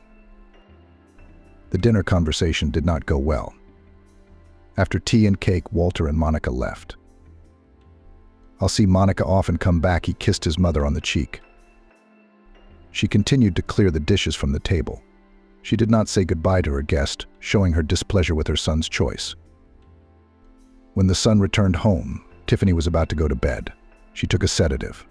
The woman couldn't get over Walter's girlfriend. She seemed rude, defiant. She was nothing like Tiffany had imagined her future daughter-in-law to be. "Mama, are you still awake?" Walter asked, peering into his mother's bedroom. "No, son," she sighed. "Your friend made my blood pressure skyrocket, and I had to take medicine." "Mom, why do you have to make things so complicated?" The man was indignant. Monica's a normal, modern girl. If she doesn't want to stand at the cooker, she doesn't have to. Nowadays, you can really order ready meals, and the laundry can be delivered to the laundrette. Specially trained people can clean the house too. Why bother? Is it not normal that a woman wants to be beautiful and well-groomed, not tortured by constant cooking, laundry, and cleaning? "Do you think I'm tortured?" Tiffany asked.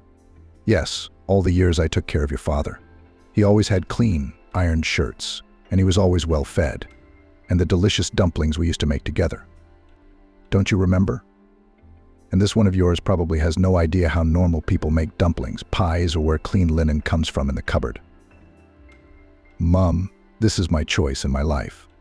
Walter tried to argue with his mother. "She doesn't want anything from you but money. Look at her.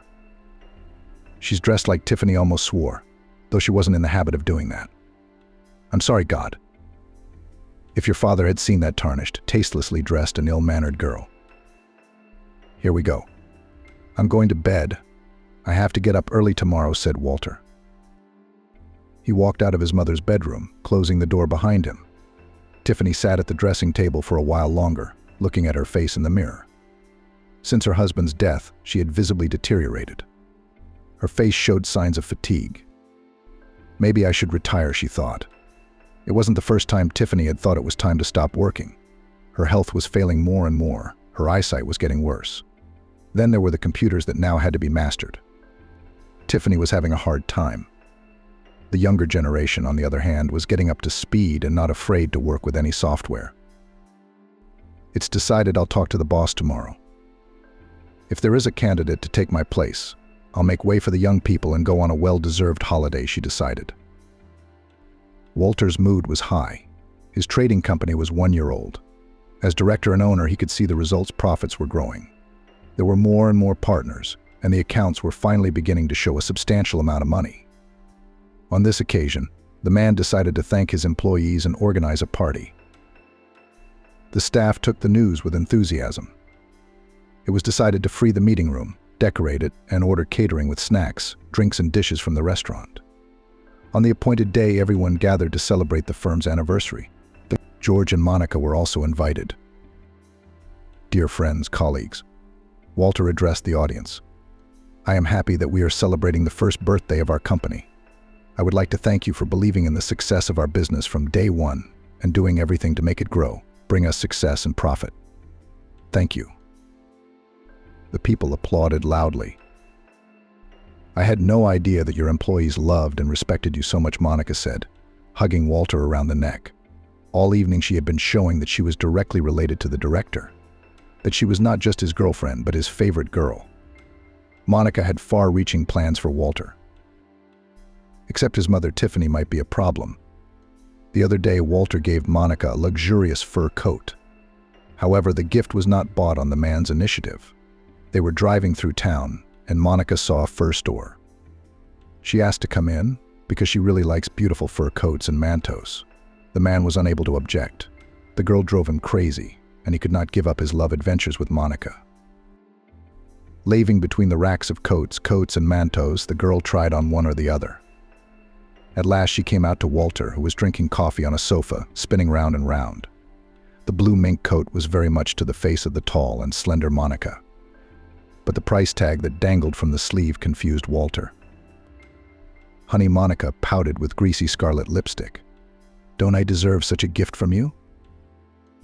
"Look at something else, darling. And preferably this number should be one less zero," the man suggested. "No, I want this one. It suits me very well." "Don't you think it's a little overpriced?" "It's overpriced. In Europe you can buy much cheaper." Walter tried to dissuade the girl from buying it, but Monica stood her ground. The man had to agree. "Wrap it up," he said to the saleswoman, slightly damaging his mood. Prevented Walter from rejoicing in the renewal together with Monica, but very soon the girl was able to lift his spirits by dragging him to her house. He returned home at midnight. The morning coffee, prepared by Tiffany, was invigorating and set him up for work. Walter stepped out of the shower and joined his mother. The woman carefully tossed her son a plate of sandwiches. "Did you get home late last night? Did you have to work late?" she asked Walter. "No," he answered briefly. "Where were you then?" Walter put the cup on the table, hesitated for a moment, then answered in an irritated tone. "Mum, what am I, 5 years old? Are you going to control me all my life? Where I want to be, I'll be there. When I want, then I come. What do you care?" "Calm down," Tiffany said. "I was just wondering," Tiffany said. She was startled. Her son had never let her raise her voice before. "It's just that you usually tell me how you spend your time with George," she added. Walter got up from the table, leaving the cup with the unfinished coffee. "I'm out of here. Lots of work. Sorry," he said, and turned around, leaving the kitchen. He didn't even kiss his mother goodbye. The conversation hadn't gone well, and the morning wasn't going well. In fact, Tiffany wanted to tell her son about her decision to take a well-deserved retirement. The day before, she'd talked to the head of human resources at the plant. And it turned out she'd been wanting her niece to take Tiffany's place for a long time. But only she was shy to say, because Tiffany had worked at the same place all her life and was honored by the bosses. The issue had resolved itself in a fortnight. The woman would be retiring, giving way to a new generation. Now she wondered how her son would react. Surely he would be pleased. Tiffany was already making plans. First, she wanted to buy a trip to a sanatorium. She'd wanted to go to Karlovy Vary in the Czech Republic for a long time. True, she would have to ask Walter to pay back some of the money she had lent him a year ago to start a business. But her son was apparently doing well, and he would give her the money. And then, when she got back from her trip, she'd renovate the flat. It will be necessary to hire a good team of workers to do everything qualitatively and quickly. And in the renovated flat, she would be able to live out her life. That was Tiffany's plan as she planned to leave work. But that evening, Walter didn't come home again. After work, he went to Monica's house, taking her favorite champagne on the way. After a pleasant time, they lay cuddled together. "Walter," the girl murmured. "How about it?" What he said. "Will you marry me?" "What do you mean yours? Yes or no?" She whispered caressingly in his ear. "I will," Walter answered. "When?" Monica persisted. "Tomorrow, isn't it?" Walter finally came to his senses and looked at the girl. "Are we that bad or what?" he asked. Monica reached over to the nightstand for a packet of cigarettes. "I knew it," she said resentfully. "I knew you were just like all men. You come to me, and then you marry some gray mouse." "What made you think that?" the man asked, opening the window to light a cigarette. "If you wanted to marry me, you would have proposed already. What am I, a girl for an hour or something?" "Don't talk nonsense," Walter said. "Don't I give you money? I don't buy you presents. I don't fulfill your wishes." "That's all right. But a wife is something else. If a man marries, he proves his love. You love me, don't you?" "I do." All right, if that's the way you want it, we'll get married. He put out his cigarette. Then come to me, my little cat. Walter couldn't resist Monica. A few days later, he picked Monica up after work and they went to his house to tell Tiffany that they were getting married. To mark the occasion, the girl wore a new fur coat Walter had bought her. Let his mother see that he spared nothing for her. Tiffany wasn't expecting any guests. She wasn't feeling well today. Her blood pressure spiked and she had to take some medicine. She lay on the sofa in the living room and turned on the television softly. When she heard the sound of the door opening in the hallway, she didn't get up. She knew it was her son. "Mom, you're home. We're home," shouted Walter from the hallway, helping Monica out of her outerwear. Realizing that her son had not returned alone, Tiffany got up from the couch. Walter and Monica entered the room. "Hi, were you resting or something?" the man asked. "Yeah, I wasn't feeling well," the mother replied. "Hello, Tiffany." Monica tried to appear polite, but still caused negative emotions in Tiffany, which she could hardly hide. "Hello, Monica. Come on in." "I'll put the kettle on." The woman went into the kitchen, but Monica beat her to it. "Don't worry, sit down, rest, I'll do it myself," Monica said. "Yes, Walter, go ahead." He lightly slapped her just below her back. But Tiffany noticed his gesture and wrinkled her nose, disliking the girl even more. When everyone was seated at the table, Monica elbowed Walter in the side. She couldn't wait for him to tell her mother that they were getting married soon. "Mom, Monica and I have something we want to tell you." Walter began, trying to keep his tone solemn, but he hesitated a little. "Why are you slowing down, Walter?" said the girl loudly and clearly, not waiting for the groom to make up his mind to announce the news. "Tiffany, we're getting married." Tiffany sighed and stared into her teacup. "Oh, and yet the contagion is unapologetic," she thought. "Yes, Mum, tomorrow we'll go and apply at the registry office. There are some people we know there, so we won't have to wait long. I think we can get married in a month." "What's the rush? Is she pregnant?" The woman nodded towards Monica, not even wanting to say her name. "Are you crazy?" The girl was indignant. "I'm pregnant." "Well, no, that's not me.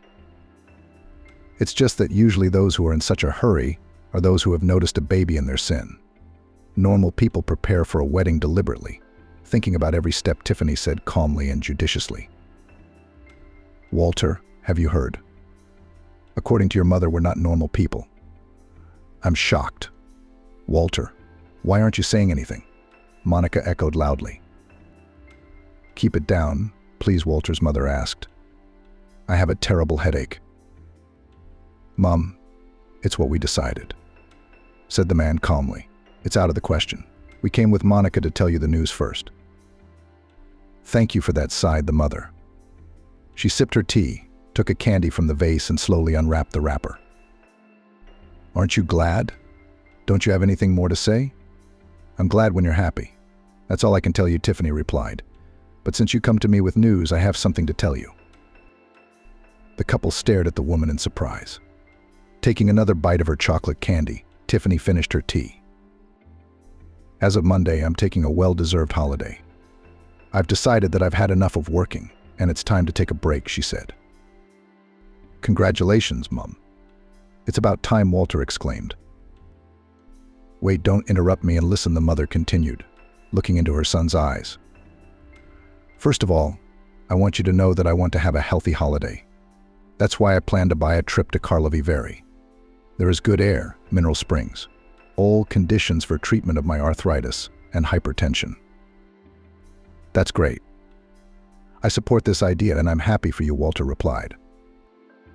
"While I'm in the Czech Republic, I'll need to renovate my flat," Tiffany continued. "So I've decided to hire a team of decorators and have them do it right, so I don't have to think about how to fix it up later. I think it'll be enough to last me a lifetime." Walter looked round the kitchen. The flat really should have been renovated a long time ago. Especially nowadays, everything was done with beautiful, modern materials. And if they brought in a designer, they could make a luxury flat out of their 3-bedroom. "In that connection, Walter, I'd like to ask you to return the money I gave you for your business. I'm going to need it now," Tiffany said. Walter looked up and stared at his mother. Monica looked at her lover in surprise. It was obvious that he was confused. His mother's desire to get the money back came as a surprise to the man. To be honest, he had already forgotten, thanks to whom he was able to start so successfully and turn the firm, as they call it, from scratch. I hope to get it next week, because I have to pay for the trip and give a deposit to the construction team, the mother added. The woman calmly finished her tea, pretending not to notice how puzzled her son was. Monica did not understand anything at all. Only one thing was clear to her: the wedding seemed to be on the verge of failure. It was not enough for the girl to sign and become Walter's wife. She dreamed of a lavish wedding with a museum restaurant and a huge number of guests. Monica was the first to break the silence in the kitchen. "You know what, Tiffany? You should be ashamed to ask Walter for money. He's your own son, not a creditor. And besides, we have a big event coming up. Do you want us to celebrate our wedding in the dining room?" "Shut up," Walter said quietly.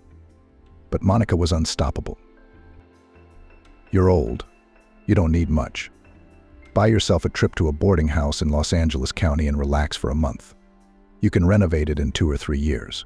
What, do you have to have celebrities here so you can do a fancy renovation?" "Shut up, Monica." Walter tried to calm the girl down.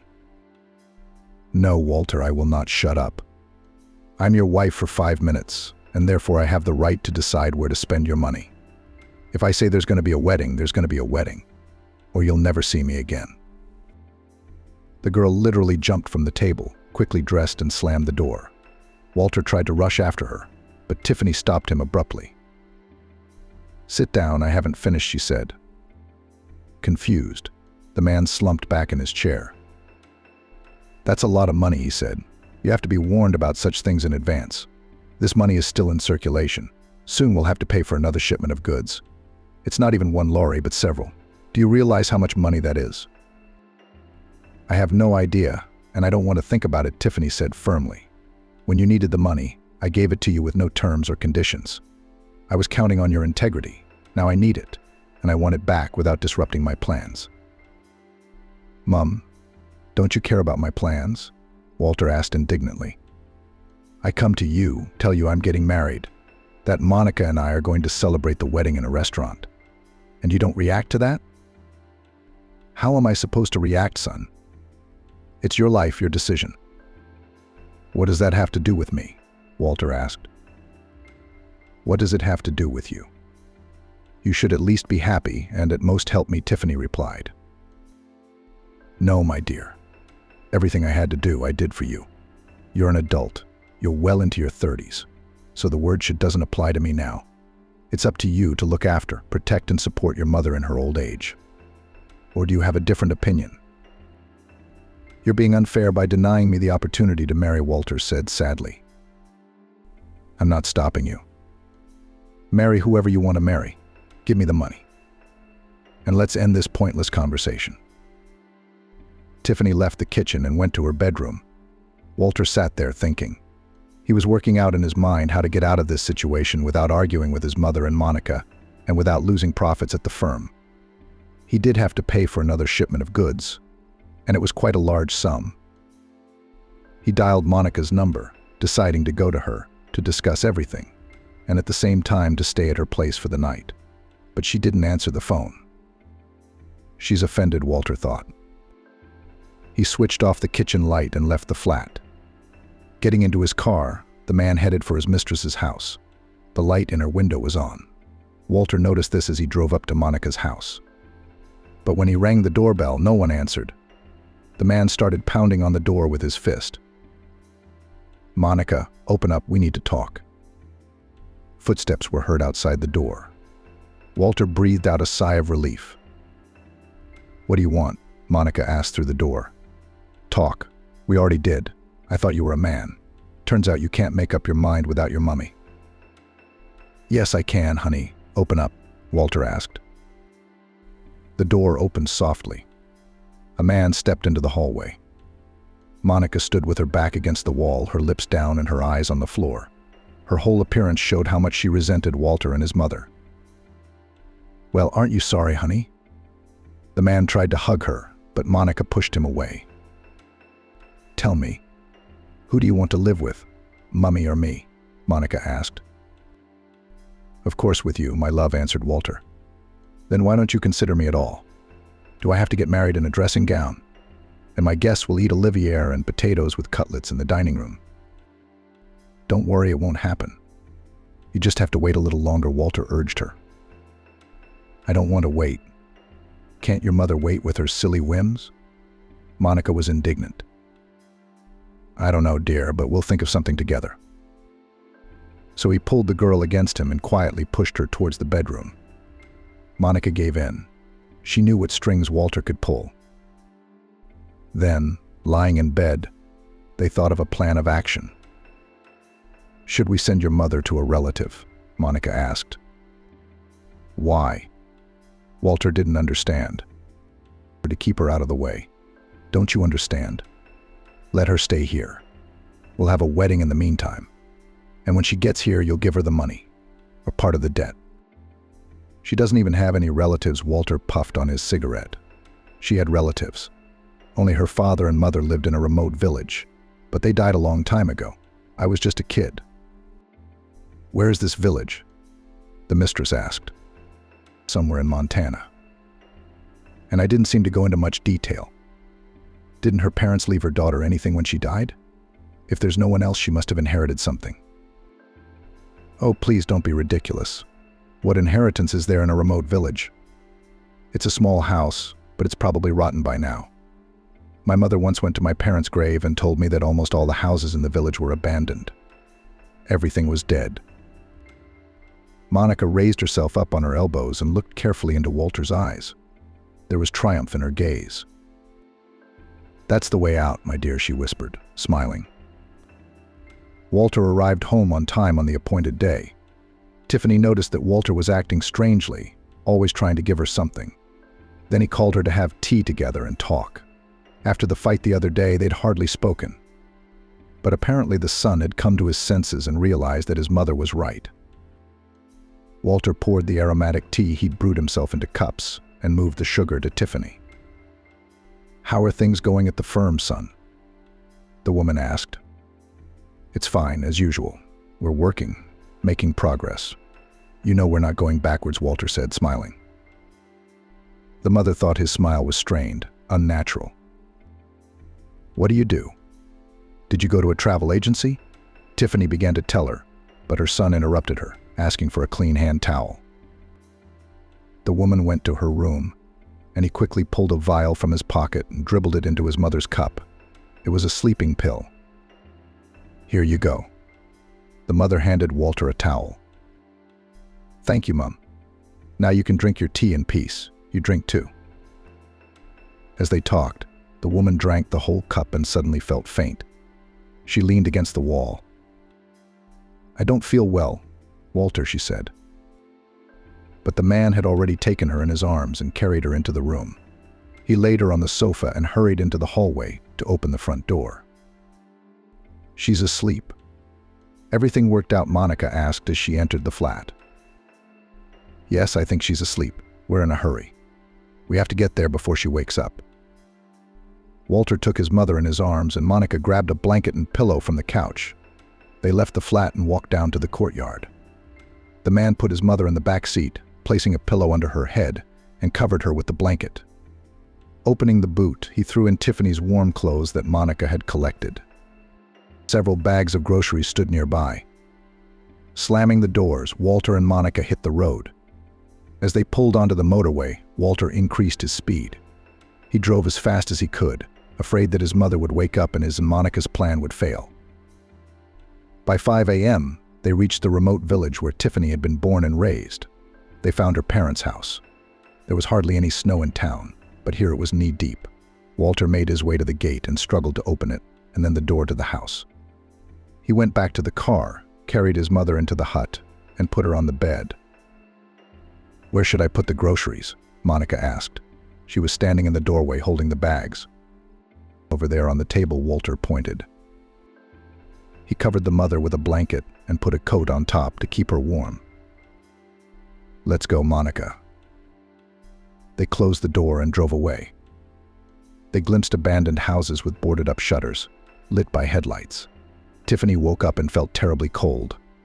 She struggled to open her eyes. Her head hurt badly. She tried to get up, but fell back onto the bed, feeling completely powerless. "Where am I?" thought the woman. There were wooden walls all around. Faint daylight shone through the boarded-up windows. It took a while for Tiffany to realize that she was in her parents' house. But how she had come to be here, the woman didn't understand. The last thing she remembered was Walter giving her tea. And then darkness. "Masters, is anyone there?" There was a man's voice. There was a banging on the door.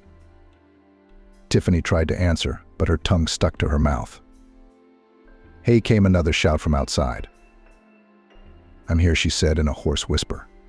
Her throat ached terribly. The door opened. A man with a gray beard, wearing a warm jacket and a winter hat, appeared on the threshold.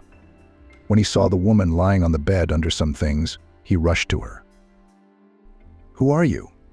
What's the matter with you?" he asked Tiffany, patting her cheeks. "Are you all right?" "It's cold," she whispered. "Now wait, let me help you." The man grabbed a blanket, wrapped it around Tiffany, threw off his jacket and covered her with it, tucking it under her side. "How did you end up here?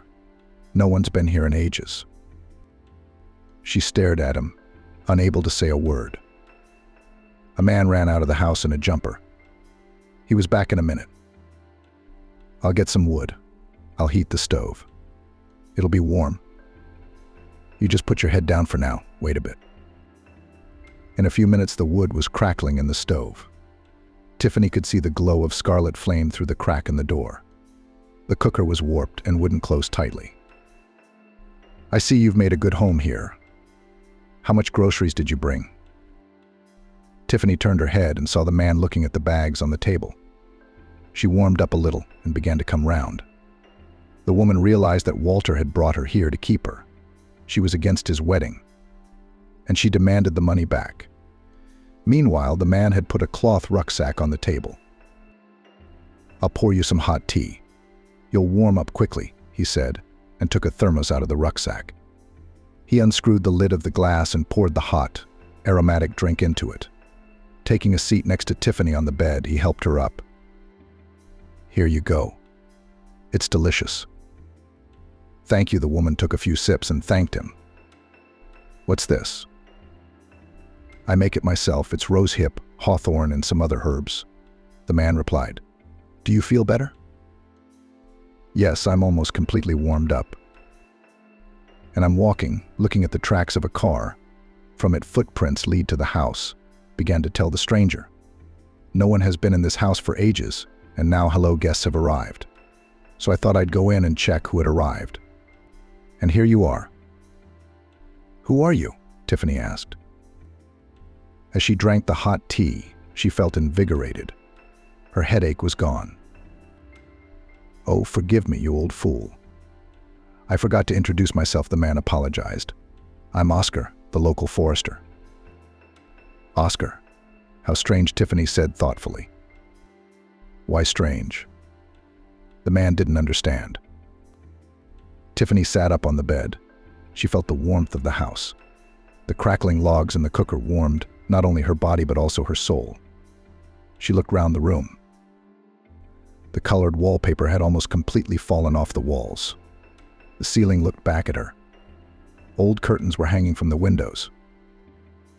"My mum made them when I was a girl. This is my home. You see, I grew up here, lived with my parents, then went to the city to study and stayed there. My daddy's name was Oscar. He was a forester in those days. Everyone in the neighborhood respected him. He was a very good man." Oscar listened in surprise at first, and then he laughed. "So I'm a forester too." "Oscar, like your father. What a coincidence. I never would have guessed.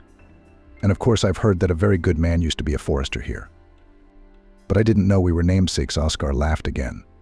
"How did you end up here? Where are your relatives and friends? The car you came in? I saw the tracks.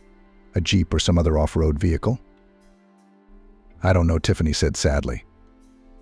I guess I don't have any family or loved ones anymore." The forester took her hand in his, noticing the sadness of her new acquaintance. "Don't jump to conclusions. Things happen in life," he sighed tiredly.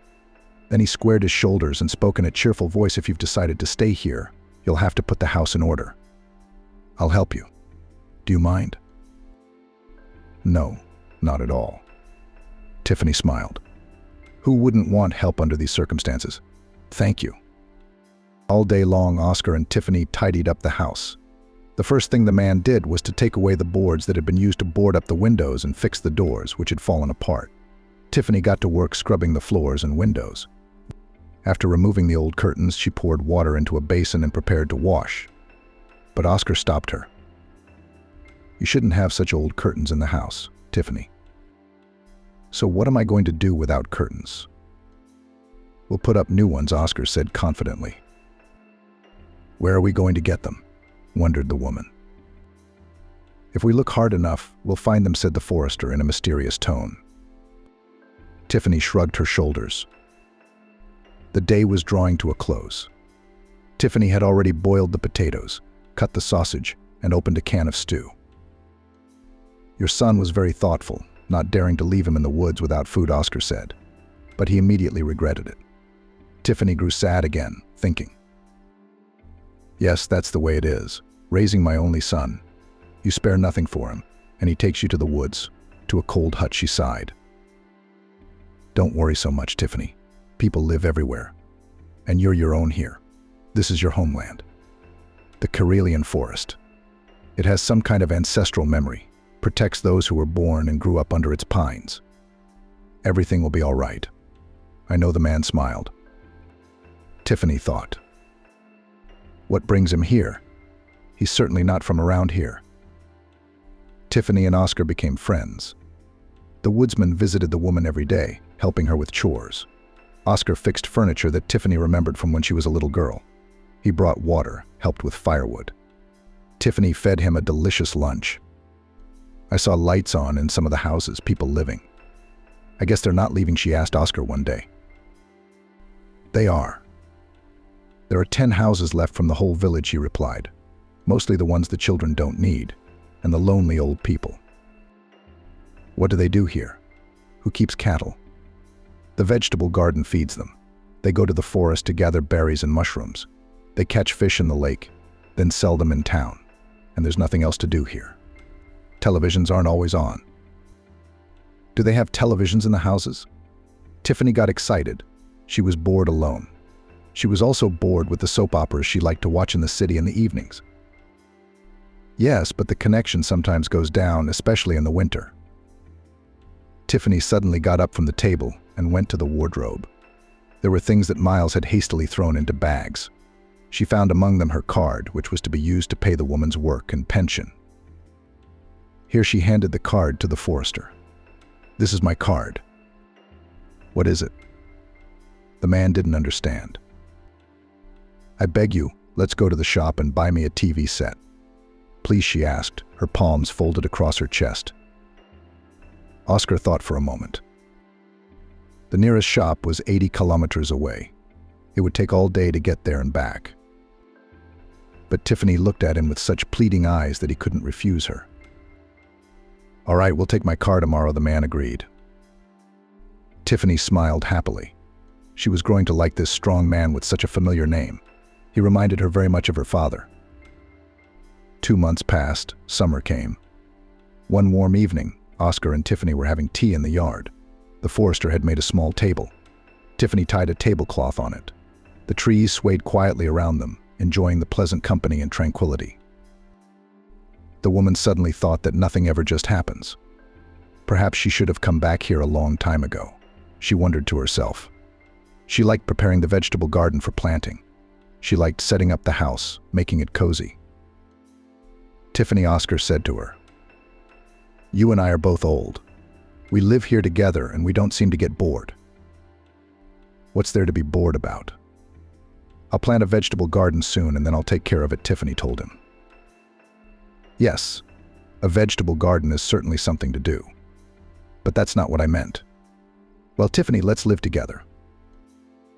The woman looked at Oscar in surprise. In his kind eyes there was so much hope, warmth, life experience. We're hardly ever apart, Oscar. I mean, let's live together, run the household, and watch your TV series in the evenings. He looked so touching in his uncertainty that Tiffany couldn't stand it and held out her hand to him. Come on, Oscar. It really is more fun together. Without hiding his joy, the man put his arms around Tiffany, held her tightly against him, and stroked her gray hair. One day, returning from the forest, Oscar brought a small fawn into the house. The animal was wounded and looked weak, almost lifeless. What's wrong with it, Oscar? Tiffany asked, putting aside the basin of laundry. He's trapped, the little fellow. I guess the poachers were at it again. I had to rescue the little lynx. Wow, a lynx. He's healthier than a big cat, said Oscar. Bring the first aid kit, please. He treated the wound on the lynx's leg, applied a bandage with ointment, and calmed the animal down. He'll stay with us for a while and then we'll see. An old dog box was re-equipped for the lynx. We had to renew the boards and make an enclosure out of metal mesh. The lynx was named Rex. This was the name of the previous owner of the box. But he was a dog, not a wild cat. The pet was very affectionate, licking Tiffany's hand as she stroked and bandaged him. A few days later, Oscar returned with a large box. There were a dozen chickens in it. That's not nothing, he said proudly, showing Tiffany the chickens lurking at the bottom of the carton. Now we'll always have fresh eggs. Oh my God, Oscar, where are we going to keep them? Tiffany spluttered. It's not a problem.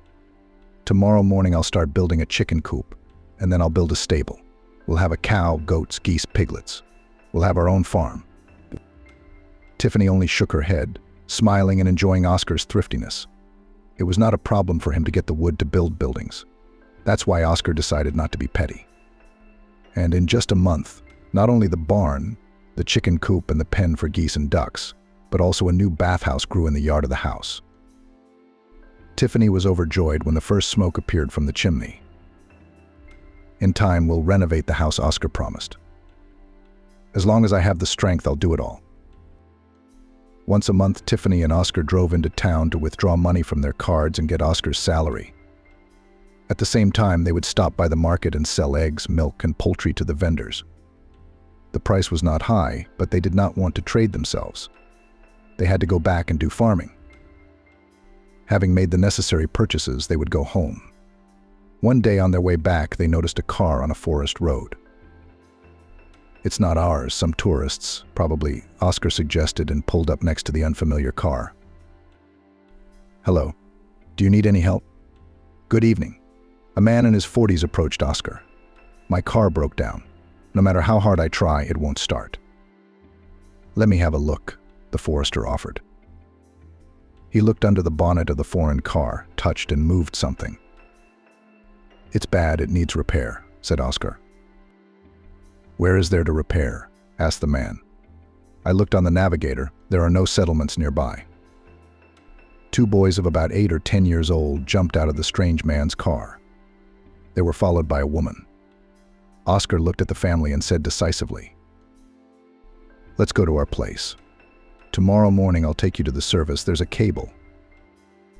The men hooked the foreign car with the cable, and everyone settled down. Oscar dragged the broken car to the village.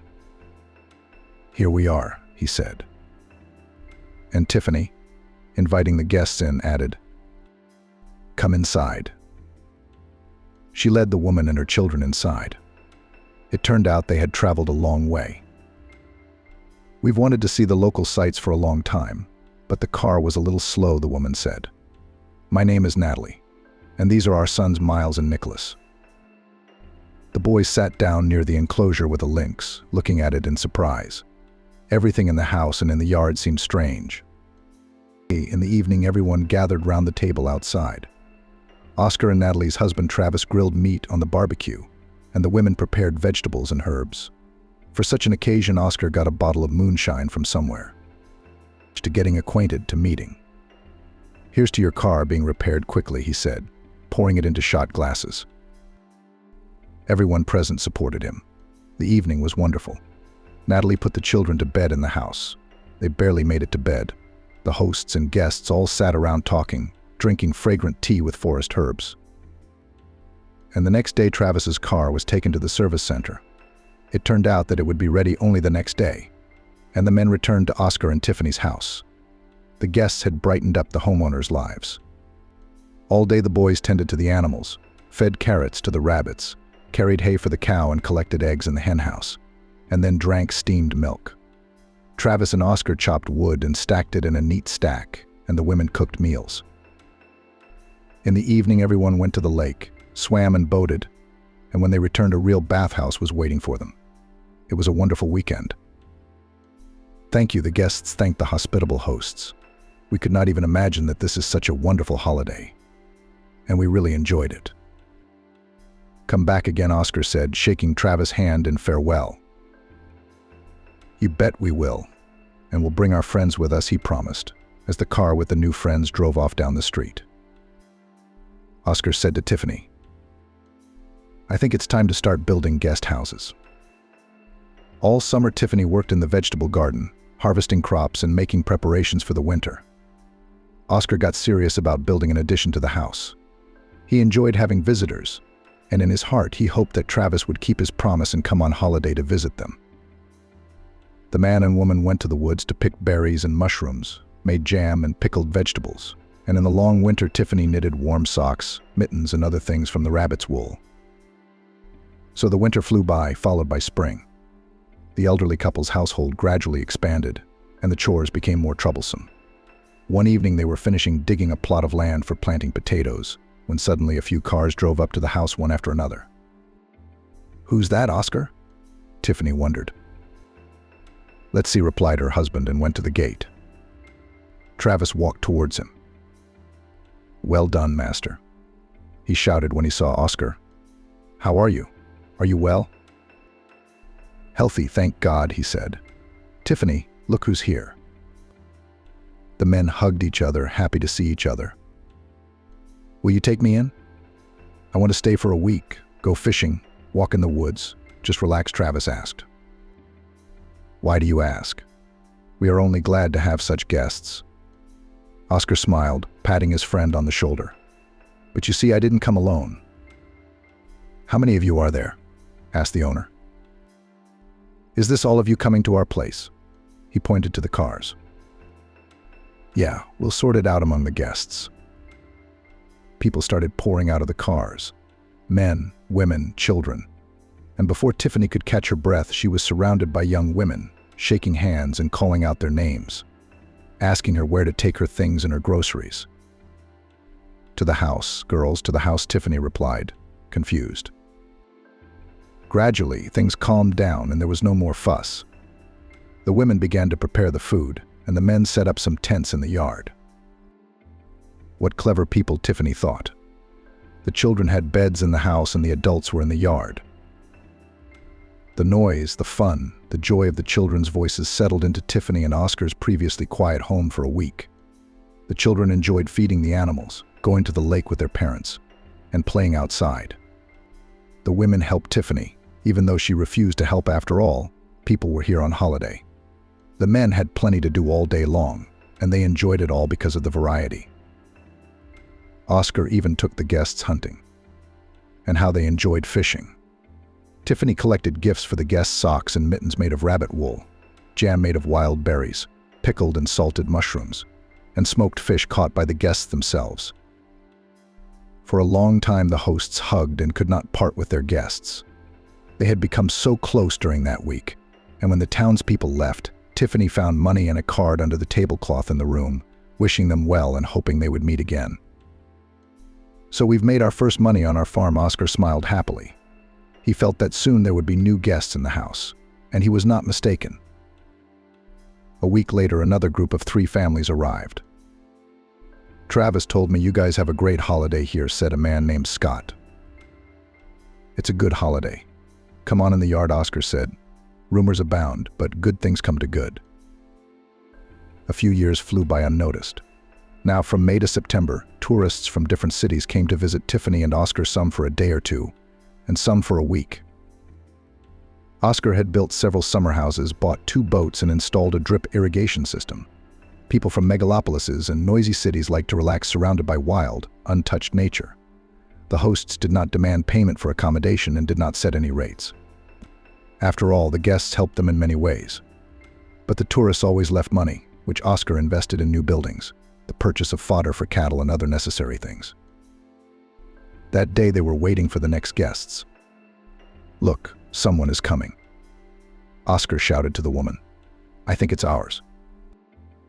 A black Jeep stopped at the gate, and a man got out. He looked with surprise at the good house with beautiful carved plait bands, at the strange man, at the links in the enclosure. "Don't you recognize him?" "My son is here," Tiffany said quietly, shielding her eyes from the sun with her hand. She took a few steps forward and smiled, bowing her head. "Hello, son." "Hello." Walter's legs gave out at the sight of his mother, healthy, beautiful, and cheerful. He hugged his mother and sobbed, stroking her head. Tiffany softly spoke the words that Oscar had once said to her. "This is our homeland here, son, the Maine woods. It somehow keeps the memory of our ancestors alive, protects those who were born and raised beneath its pines. It's going to be okay. I know it will."